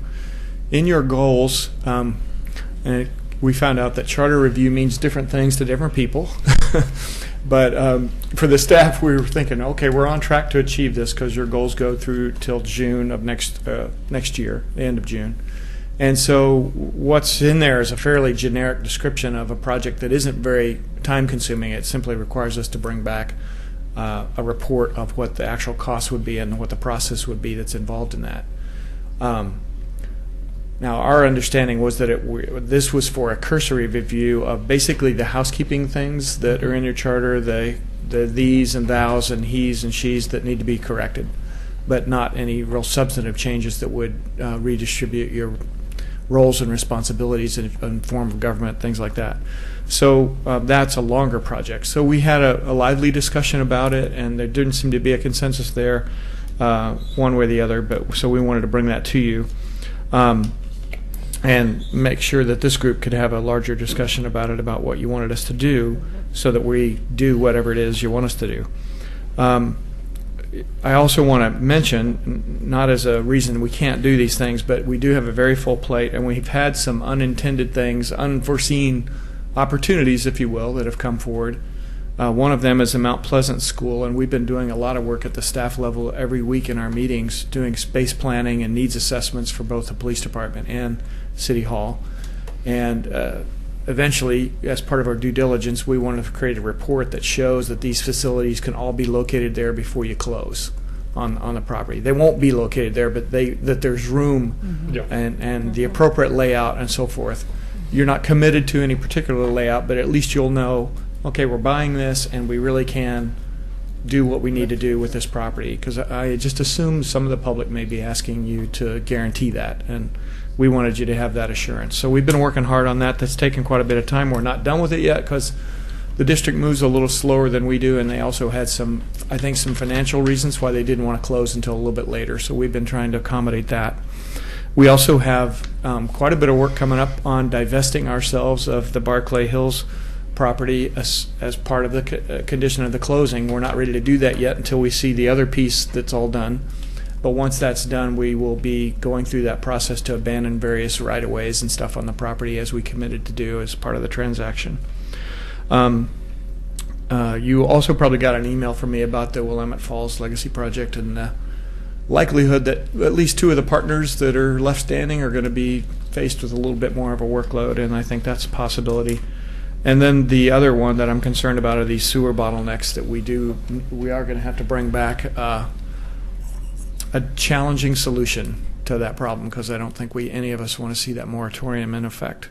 So those are just some of the things that we didn't really expect to be coming our way, but they have sort of filled up our plate. So if you wanted us to do something more comprehensive on the charter, I would plead for some sort of forbearance on the other items, because we would need to make some adjustments in our.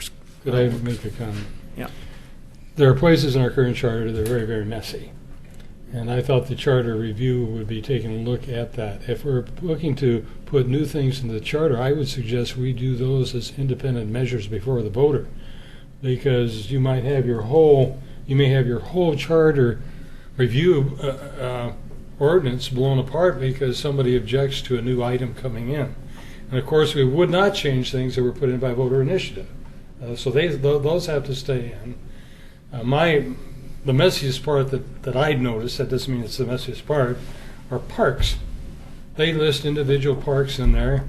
They actually listed a piece of property that the city didn't even own, but listed by name as being a future park, and the city didn't even own it.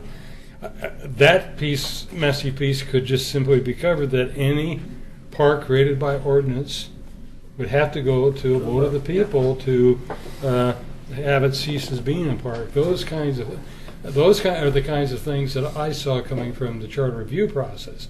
If the commission agrees that there are new things that should come into the charter, I would recommend they come before a different referrals to the voter on those specific new items. Well, they have to. Well, they have to. Yeah. That's law. So what I'm saying is, I don't think. You're saying not to commingle things on I think it's a case of saying where those things are messy, or where maybe there are conflicts or something like that. Those are the kinds of things that I would think the review committee would take a look at.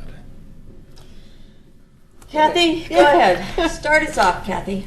Well, like we were just saying, those things, if they're a big change to the charter, they do have to go before the voters. And we've also discussed that we would not put things together. We wouldn't, if we've got several things we want to change, we wouldn't, because you've got the chance of all of them going down if you want.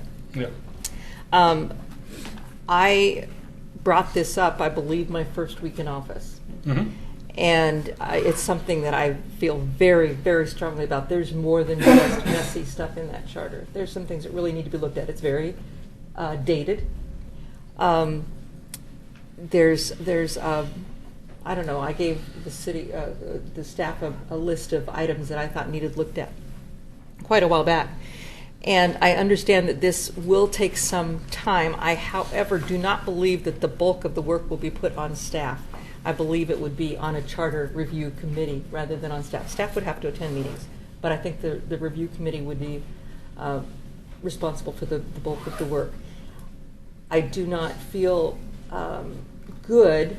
Now, you're talking about a new commission coming on. I volunteered to do this job when I took my office, and I feel strongly about getting that done, or at least started. So I am not at all in favor of putting this off at all. And, I understand that staff is overworked. I work for a municipality that's extremely overworked. And you just do it. Mayor, what I want to be clear about is that it's a question of scope, because for the staff, when we said we're committed to doing what's in the goals, the work plan, we are, and we're on track to accomplish that.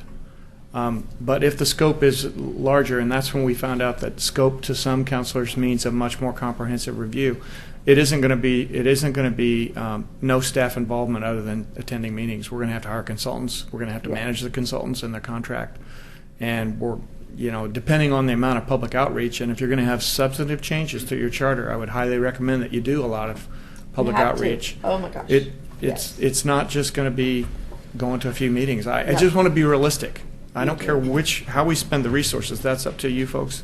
But I don't want to misrepresent what we're capable of doing, because we are maxed. I don't understand the need for consultants outside of our attorney. Well, or possibly the League of Oregon Cities. Personally, time out, please. I would prefer a consultant because they would be way cheaper. than paying our attorneys. Sorry. I mean, I want to be realistic on our budget. We've committed to the Ermitanger, we've committed to Willamette Falls Legacy. I just want to be very realistic. And this is going to be no less than $25,000. And I bet you money on it. 25,000? 25,000. That's how much you're betting?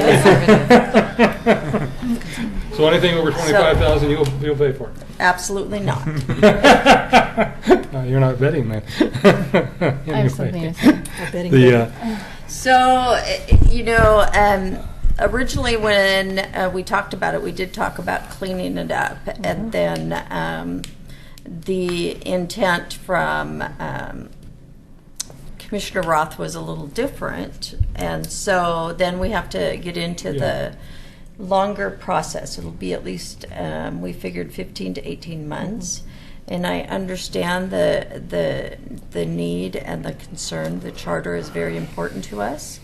I also recommended that when the new commission is put into office, you'll know by November that you're going to be sitting in the seat or not.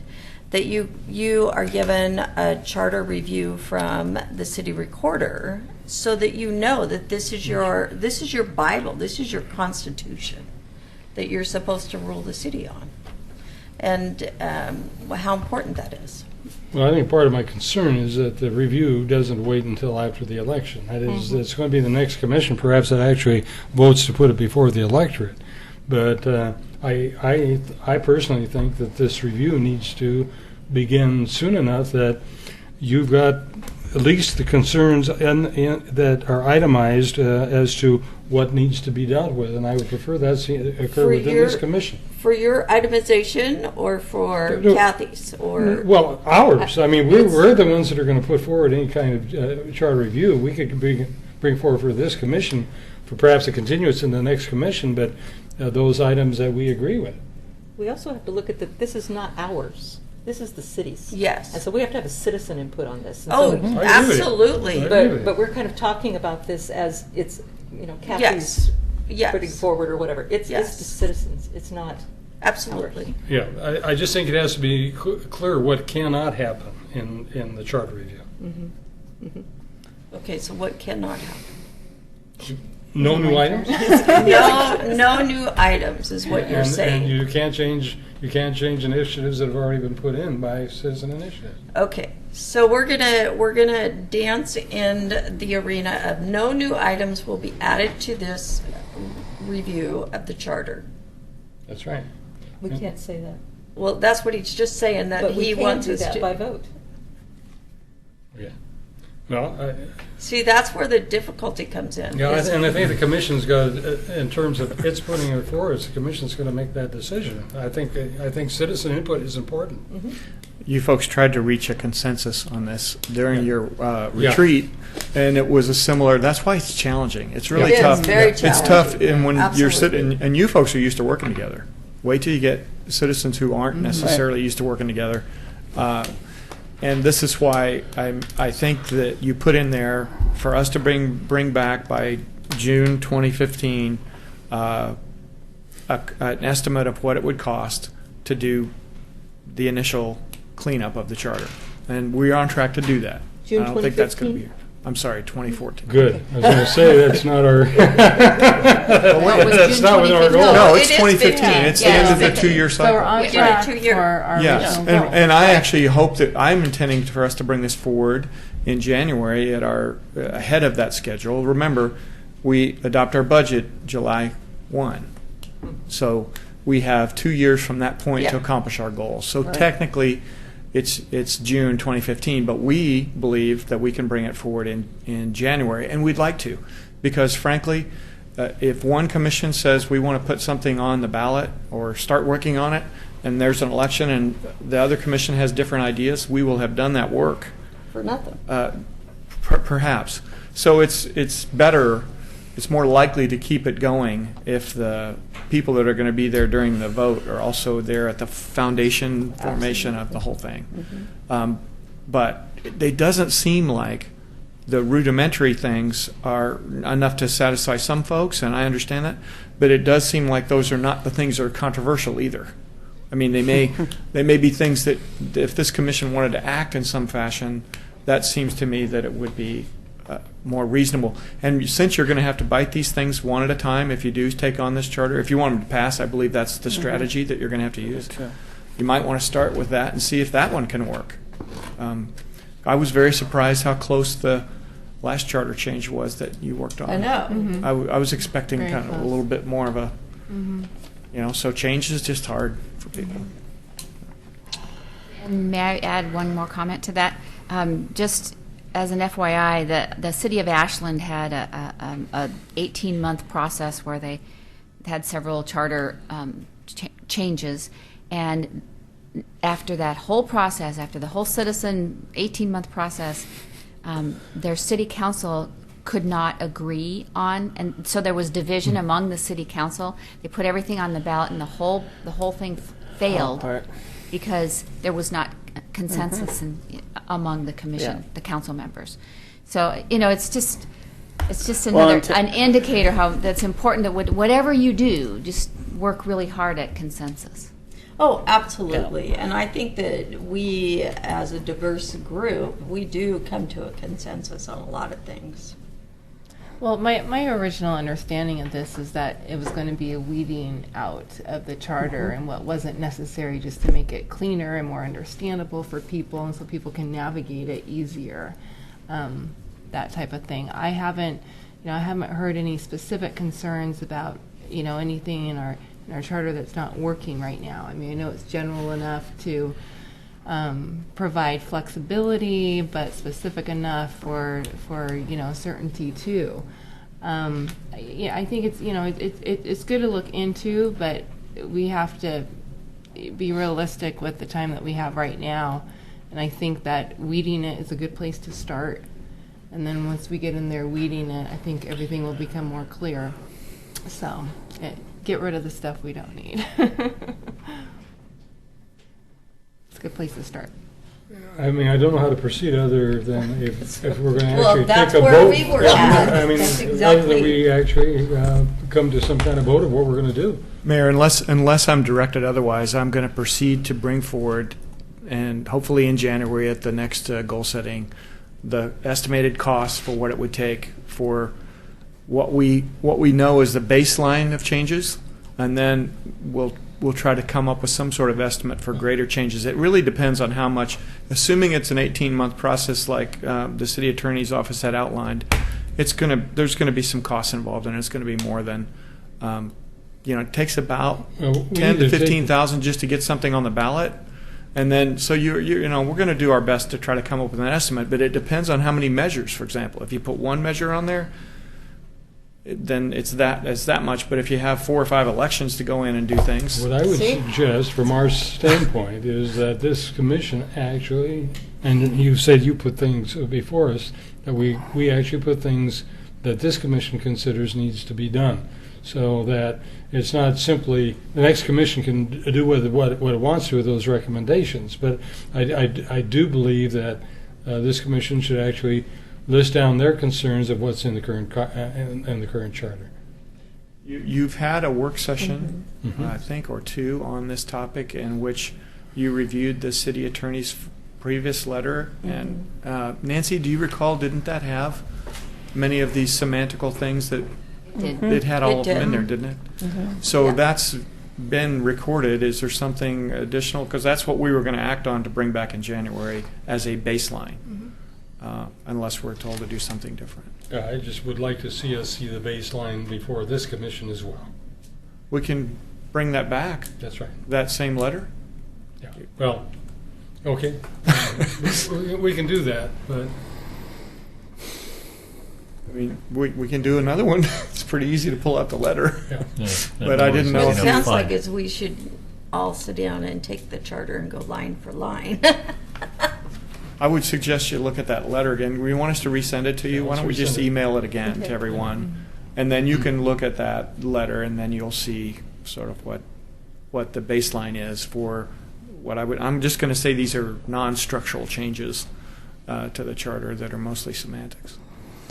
I agree with what has been said for the most part, I think, but I do want to start on it. I feel very concerned about taking on more than we can handle. I'm just thinking of even talking about what we talked about, the sign code. I mean, that's going to be in itself, I can't even imagine how much work that's going to be. Just on the topics we talked about tonight, and I think about all the things, when was the last time this city has even dealt with that, right? It's going to be huge. Then the and then you enforcement think comes about, after that. I mean, listening to the list from the Parks Department, it sounds like a list for what the whole city could accomplish in a year. I don't know how we think we're going to do all this. I think to some degree, we have to start it, and I agree with that. I agree with starting with the list that we've talked about and doing what we can, but I don't want to get to a point where it's taking the focus off of so many other things that we're doing all at the same time. This commission, I feel, has taken on so much more than it seems other commissions of the past, even ones that I have been on since 2008.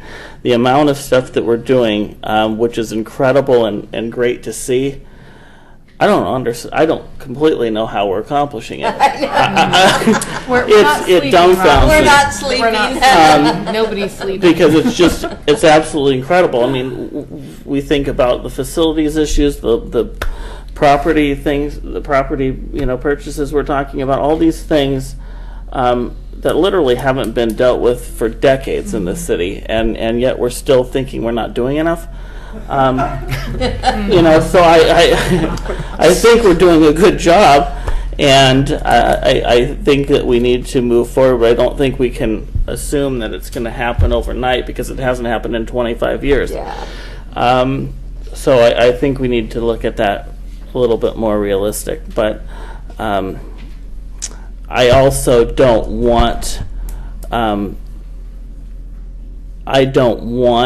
any divisiveness working on something like that to derail anything else that we're doing.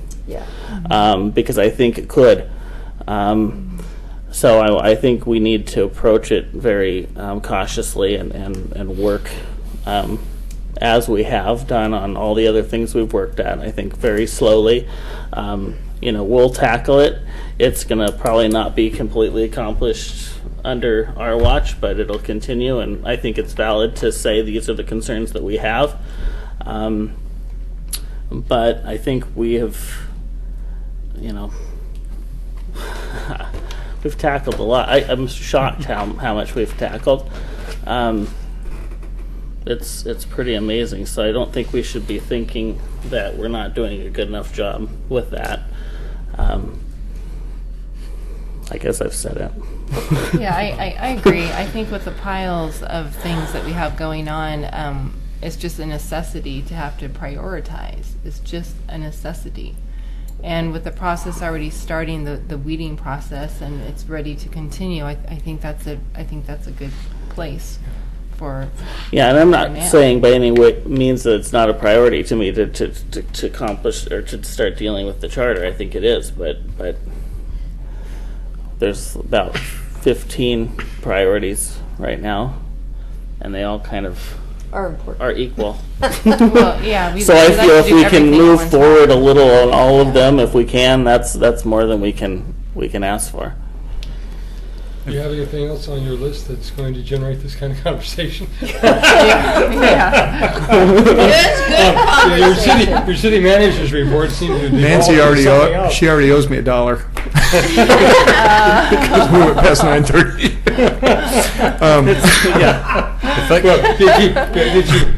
Did she owe you $1? Did you tell her? She thought we were going to be out by 9:30. He won. Okay. Did you tell her that you had set this up specifically so that she would lose? You remember, Mayor, that Nancy prepares the agenda, and I just approve it, right? So we all had full disclosure. I believe that. Oh, I had one last thing. Oh my gosh. And I think this is hopefully something you'll be happy to hear. But We think that we have an opportunity to, we've had some delays in the approval for the land use process for our master plan on the Willamette Falls Legacy project at the request of the trustee, remember, because they were waiting for the closing and they weren't sure the property owner wanted to sign off. Well, the property owner did close. That's the information we have. I don't have proof of that, but I don't have any reason to doubt that it went ahead and closed. And so we're going to be trying to schedule a meeting with some of the representatives from the new property owner. So I think this process is going to restart again. But in May, the work session in May was originally scheduled for the Willamette Falls Legacy Project presentation. And we'd like to move that to June, mostly because of these delays. Yeah. And we think it'll also be more productive because we're going to have so much more we hope we're going to have a lot more information for you. We'll at least have a name of a property owner and an address. And I think so the June work session means that you would have a vacant work session in May. And so we're suggesting that you cancel that work session. Just so you know, I expect to be able to vote on the master plan. I don't want you coming and telling me it's going to be July of 2015. I'm going to have an opportunity for you, I hope, to meet that new property owner and convey that sentiment personally. And I'll root you on, sir. Yeah, I think that opportunity is there.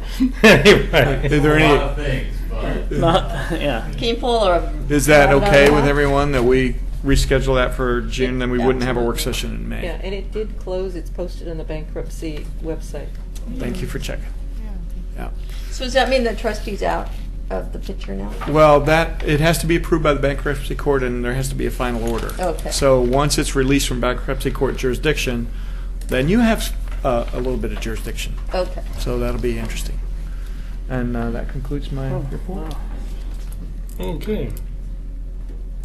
Well, with that, Is that a list?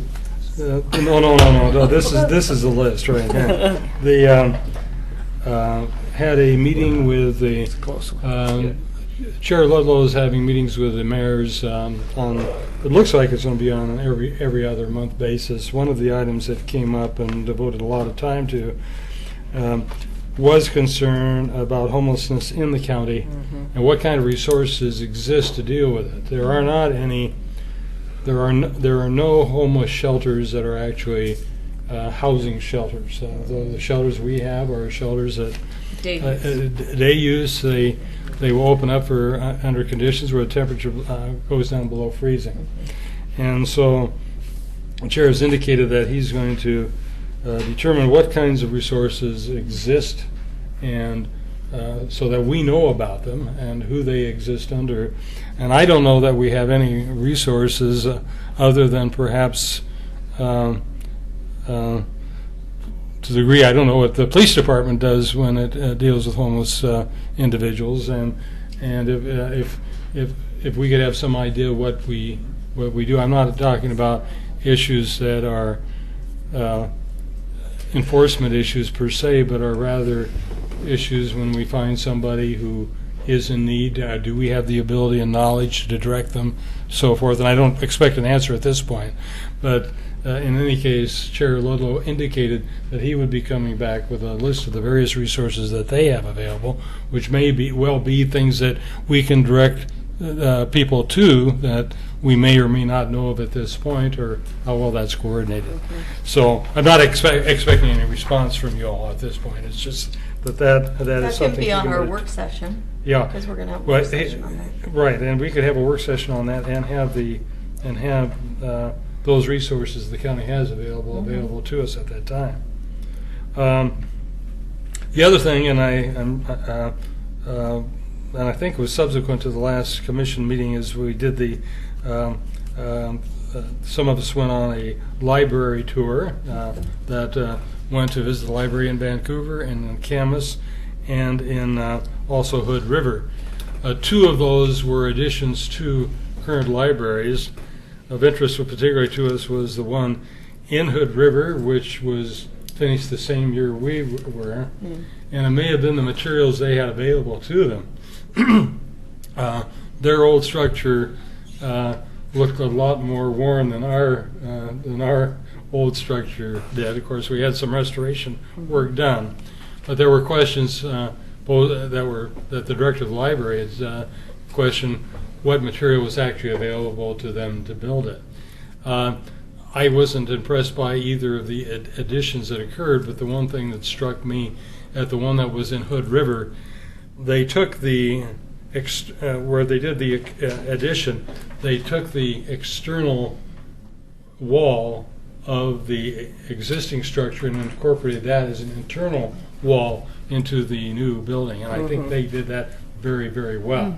And that's something that maybe our architects can look at as well, to actually have that continuance more visible from the new structure that comes into play. And of course, there were tours that were taken by others, and I think it's some of the Denver Library things. And we had we went to a presentation by the architects themselves in terms of that was held at the library in terms of various examples throughout the area. These architects are very familiar with things, and we have the ongoing public process that really kicks in when the bond measure passes. The city didn't want to commit a whole lot of resources at this point in terms of financial resources. We are committing some, clearly, and until we knew, in fact, the bond measure was going to pass. To those that are interested in it, there is going to be a canvassing on this coming Saturday. People that are going to participate in the canvass in terms of getting the information on the library will be meeting at Jimmy O's at 9:30 in the morning. We assume that we'll have enough people there that we're going to cover the most important designated areas within a 2 or 3 hour period, and then meet for those who are there pizzas afterwards. Yeah. But we're getting donuts in the morning. David Frazier and I had an opportunity to meet with the owner of the of Pacho's Restaurant, and also the office up here. I think it's on JQ Adams and 7th Mexico Unlimited. They are very interested next year in having a major Cinco de Mayo celebration in that segment of the city. Very nice. They want to know what they have to do in terms of any off-site needs that might have to occur. I've indicated if there were costs associated with that we have the Metro Enhancement Grants that they might apply to cover some of those expenses. They might also want to talk to Optimist Club, since it's probably the same weekend as the Pioneer Family Festival. So there might be some partnership there too. That's true. They were also mentioning actually celebration of September 16th. Cinco de Mayo is not an important holiday in Mexico. It is on this side of the border. Cinco de Mayo represented the Spanish getting control of the land that was under French, essentially French control. There, September 16th is where they shed all of the colonial heritage that they had and got independence. And September 16th is the major holiday in Mexico, not Cinco de Mayo. But I think they want to do both. And I think that's a good point on how that can best be done. But in any case, something they're looking at, it'd be nice to have some. We got all those down on Main Street events to actually get events going into other areas where we want to see the mixed-use development proceed. The other thing I want to talk about, generally I don't talk about things that are I'm not involved in directly on council business, but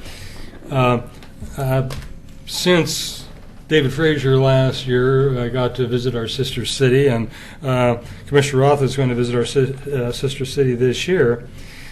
There was something I wasn't aware of. Occasionally I portray John McLaughlin at events that are basically national park events, or events that the National Park Service is willing to say, yes, you can wear our outfit to those events. I was asked by the National Park Service to go to a play that was at the Clark Community College campus in recognition of, I won't say his first name because everybody will laugh, but in recognition of one of the people involved in the fur trade, a Mr. McLaughlin. I know that's me, Mr. McDonald. And I was not aware this event occurred, and I had to do some real cramming, but it's very important. Both John McLaughlin and Mr. McDonald are people that are recognized in Japan. And the reason it was that in 1932 there was a small vessel in Japan going from one island to another that got blown off course in a typhoon. And three of the people that survived ended up on probably what is now the Washington coastline, and were found by a tribe there and held by the tribe. And Mr. McDonald discovered them, came back and asked Dr. John McLaughlin to go ahead and negotiate the transfer of those people to the fort and to get them back to Japan. And Dr. John McLaughlin was instrumental in negotiating their release to the fort. And they ultimately went to London. John McLaughlin thought this would be a great opportunity to open up trade.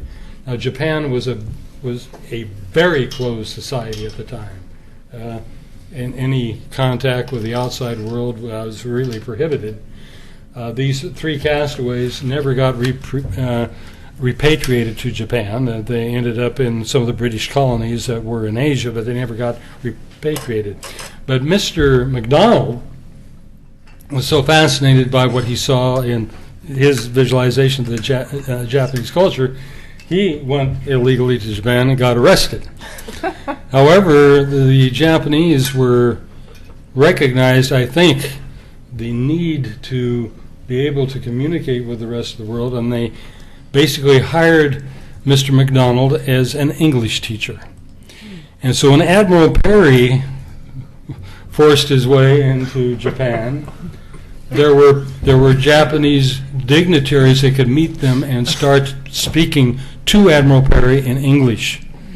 And so they have this McDonald group that on a regular basis recognizes the contributions of Mr. McDonald, and also recognizes the fact that Dr. John McLaughlin was able to negotiate the release to the fort, and so that event occurred. I had the opportunity of meeting, to show you how important it is, 7 mayors of cities attended this particular event, Japanese cities, at Clark. At Clark, and so when you go there, there's this tie-in to the Pacific Northwest that I was never aware of, and both of these men are held in high esteem because they were sort of instrumental in enabling there to be a dialogue that led to the opening up of Japan. So that's something I wanted to report on. So you can start from my left. What was his name? Mr. McDonald. His first name was Ronald. Oh.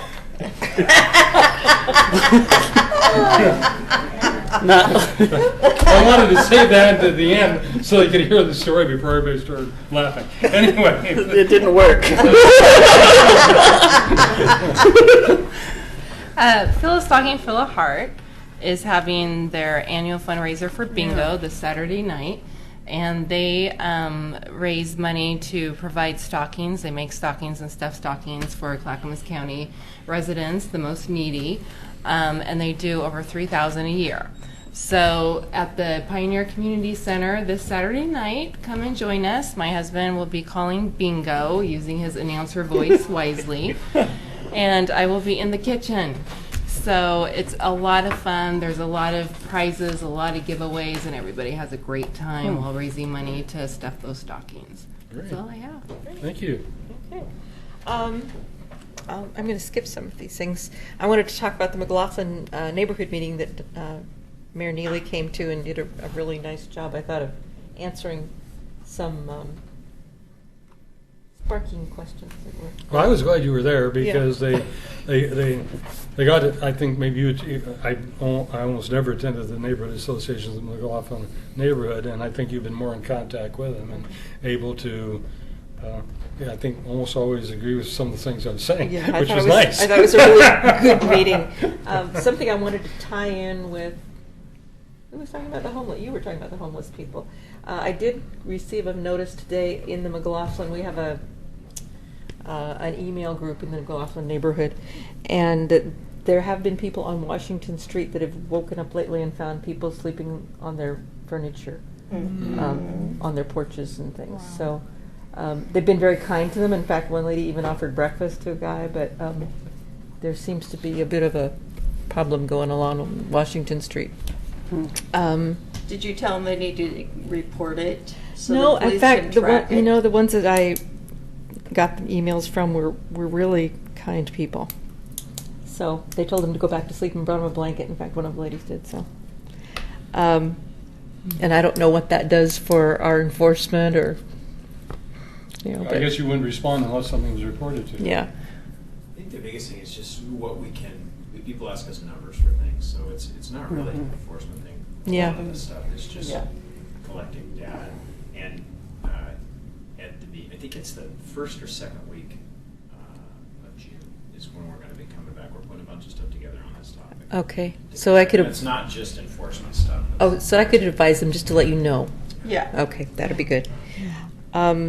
Also, we had the Clackamas. Well, all of us were at the Clackamas Cities Dinner, right? Mhm. And the Legacy Project planning hearing that was here, and then tomorrow there is a slide art presentation up at the county meetings about the most recent, the new study that's been done for Clackamas County on slide prediction. What we have, technically, what we've been looking at all these years is slide history, landslide history.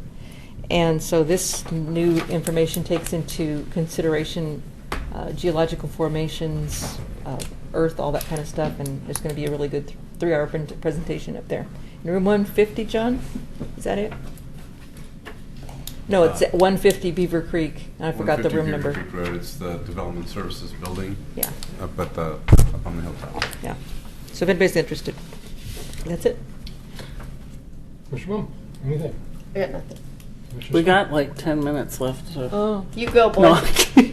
We know you can fill it. I just wanted to say, no, I'm going to stop talking in a second. I would just say that one of the things that happened at the high school, which I don't know if you know about, was we did this was with University of Oregon, and Craig Vadiat, who's another teacher at the high school, came and talked to me. They had a design charrette for Willamette Falls, where we had students from University of Oregon come out to Oregon City High School. We had about 25, 30 of our Oregon City High School students working in partnership with the students from U of O, and just brainstorming and drawing and making some, concepts for the Willamette Falls project.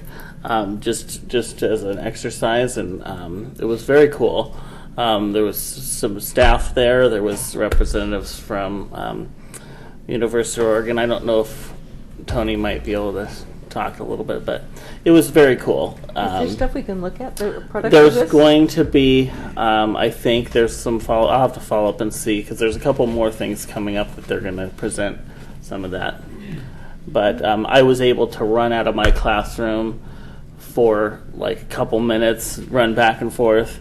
This happened on the same day that we were finding out about the county's decision, and so they were very interested in that. And I was waiting for the response to come out in the paper, and then I kind of was able to share some of that with them once what was public record. But but the students were very interested, very excited about this, and so it was cool to see some input not only from the college level but also high school level about what they want to see in that location. It was very cool.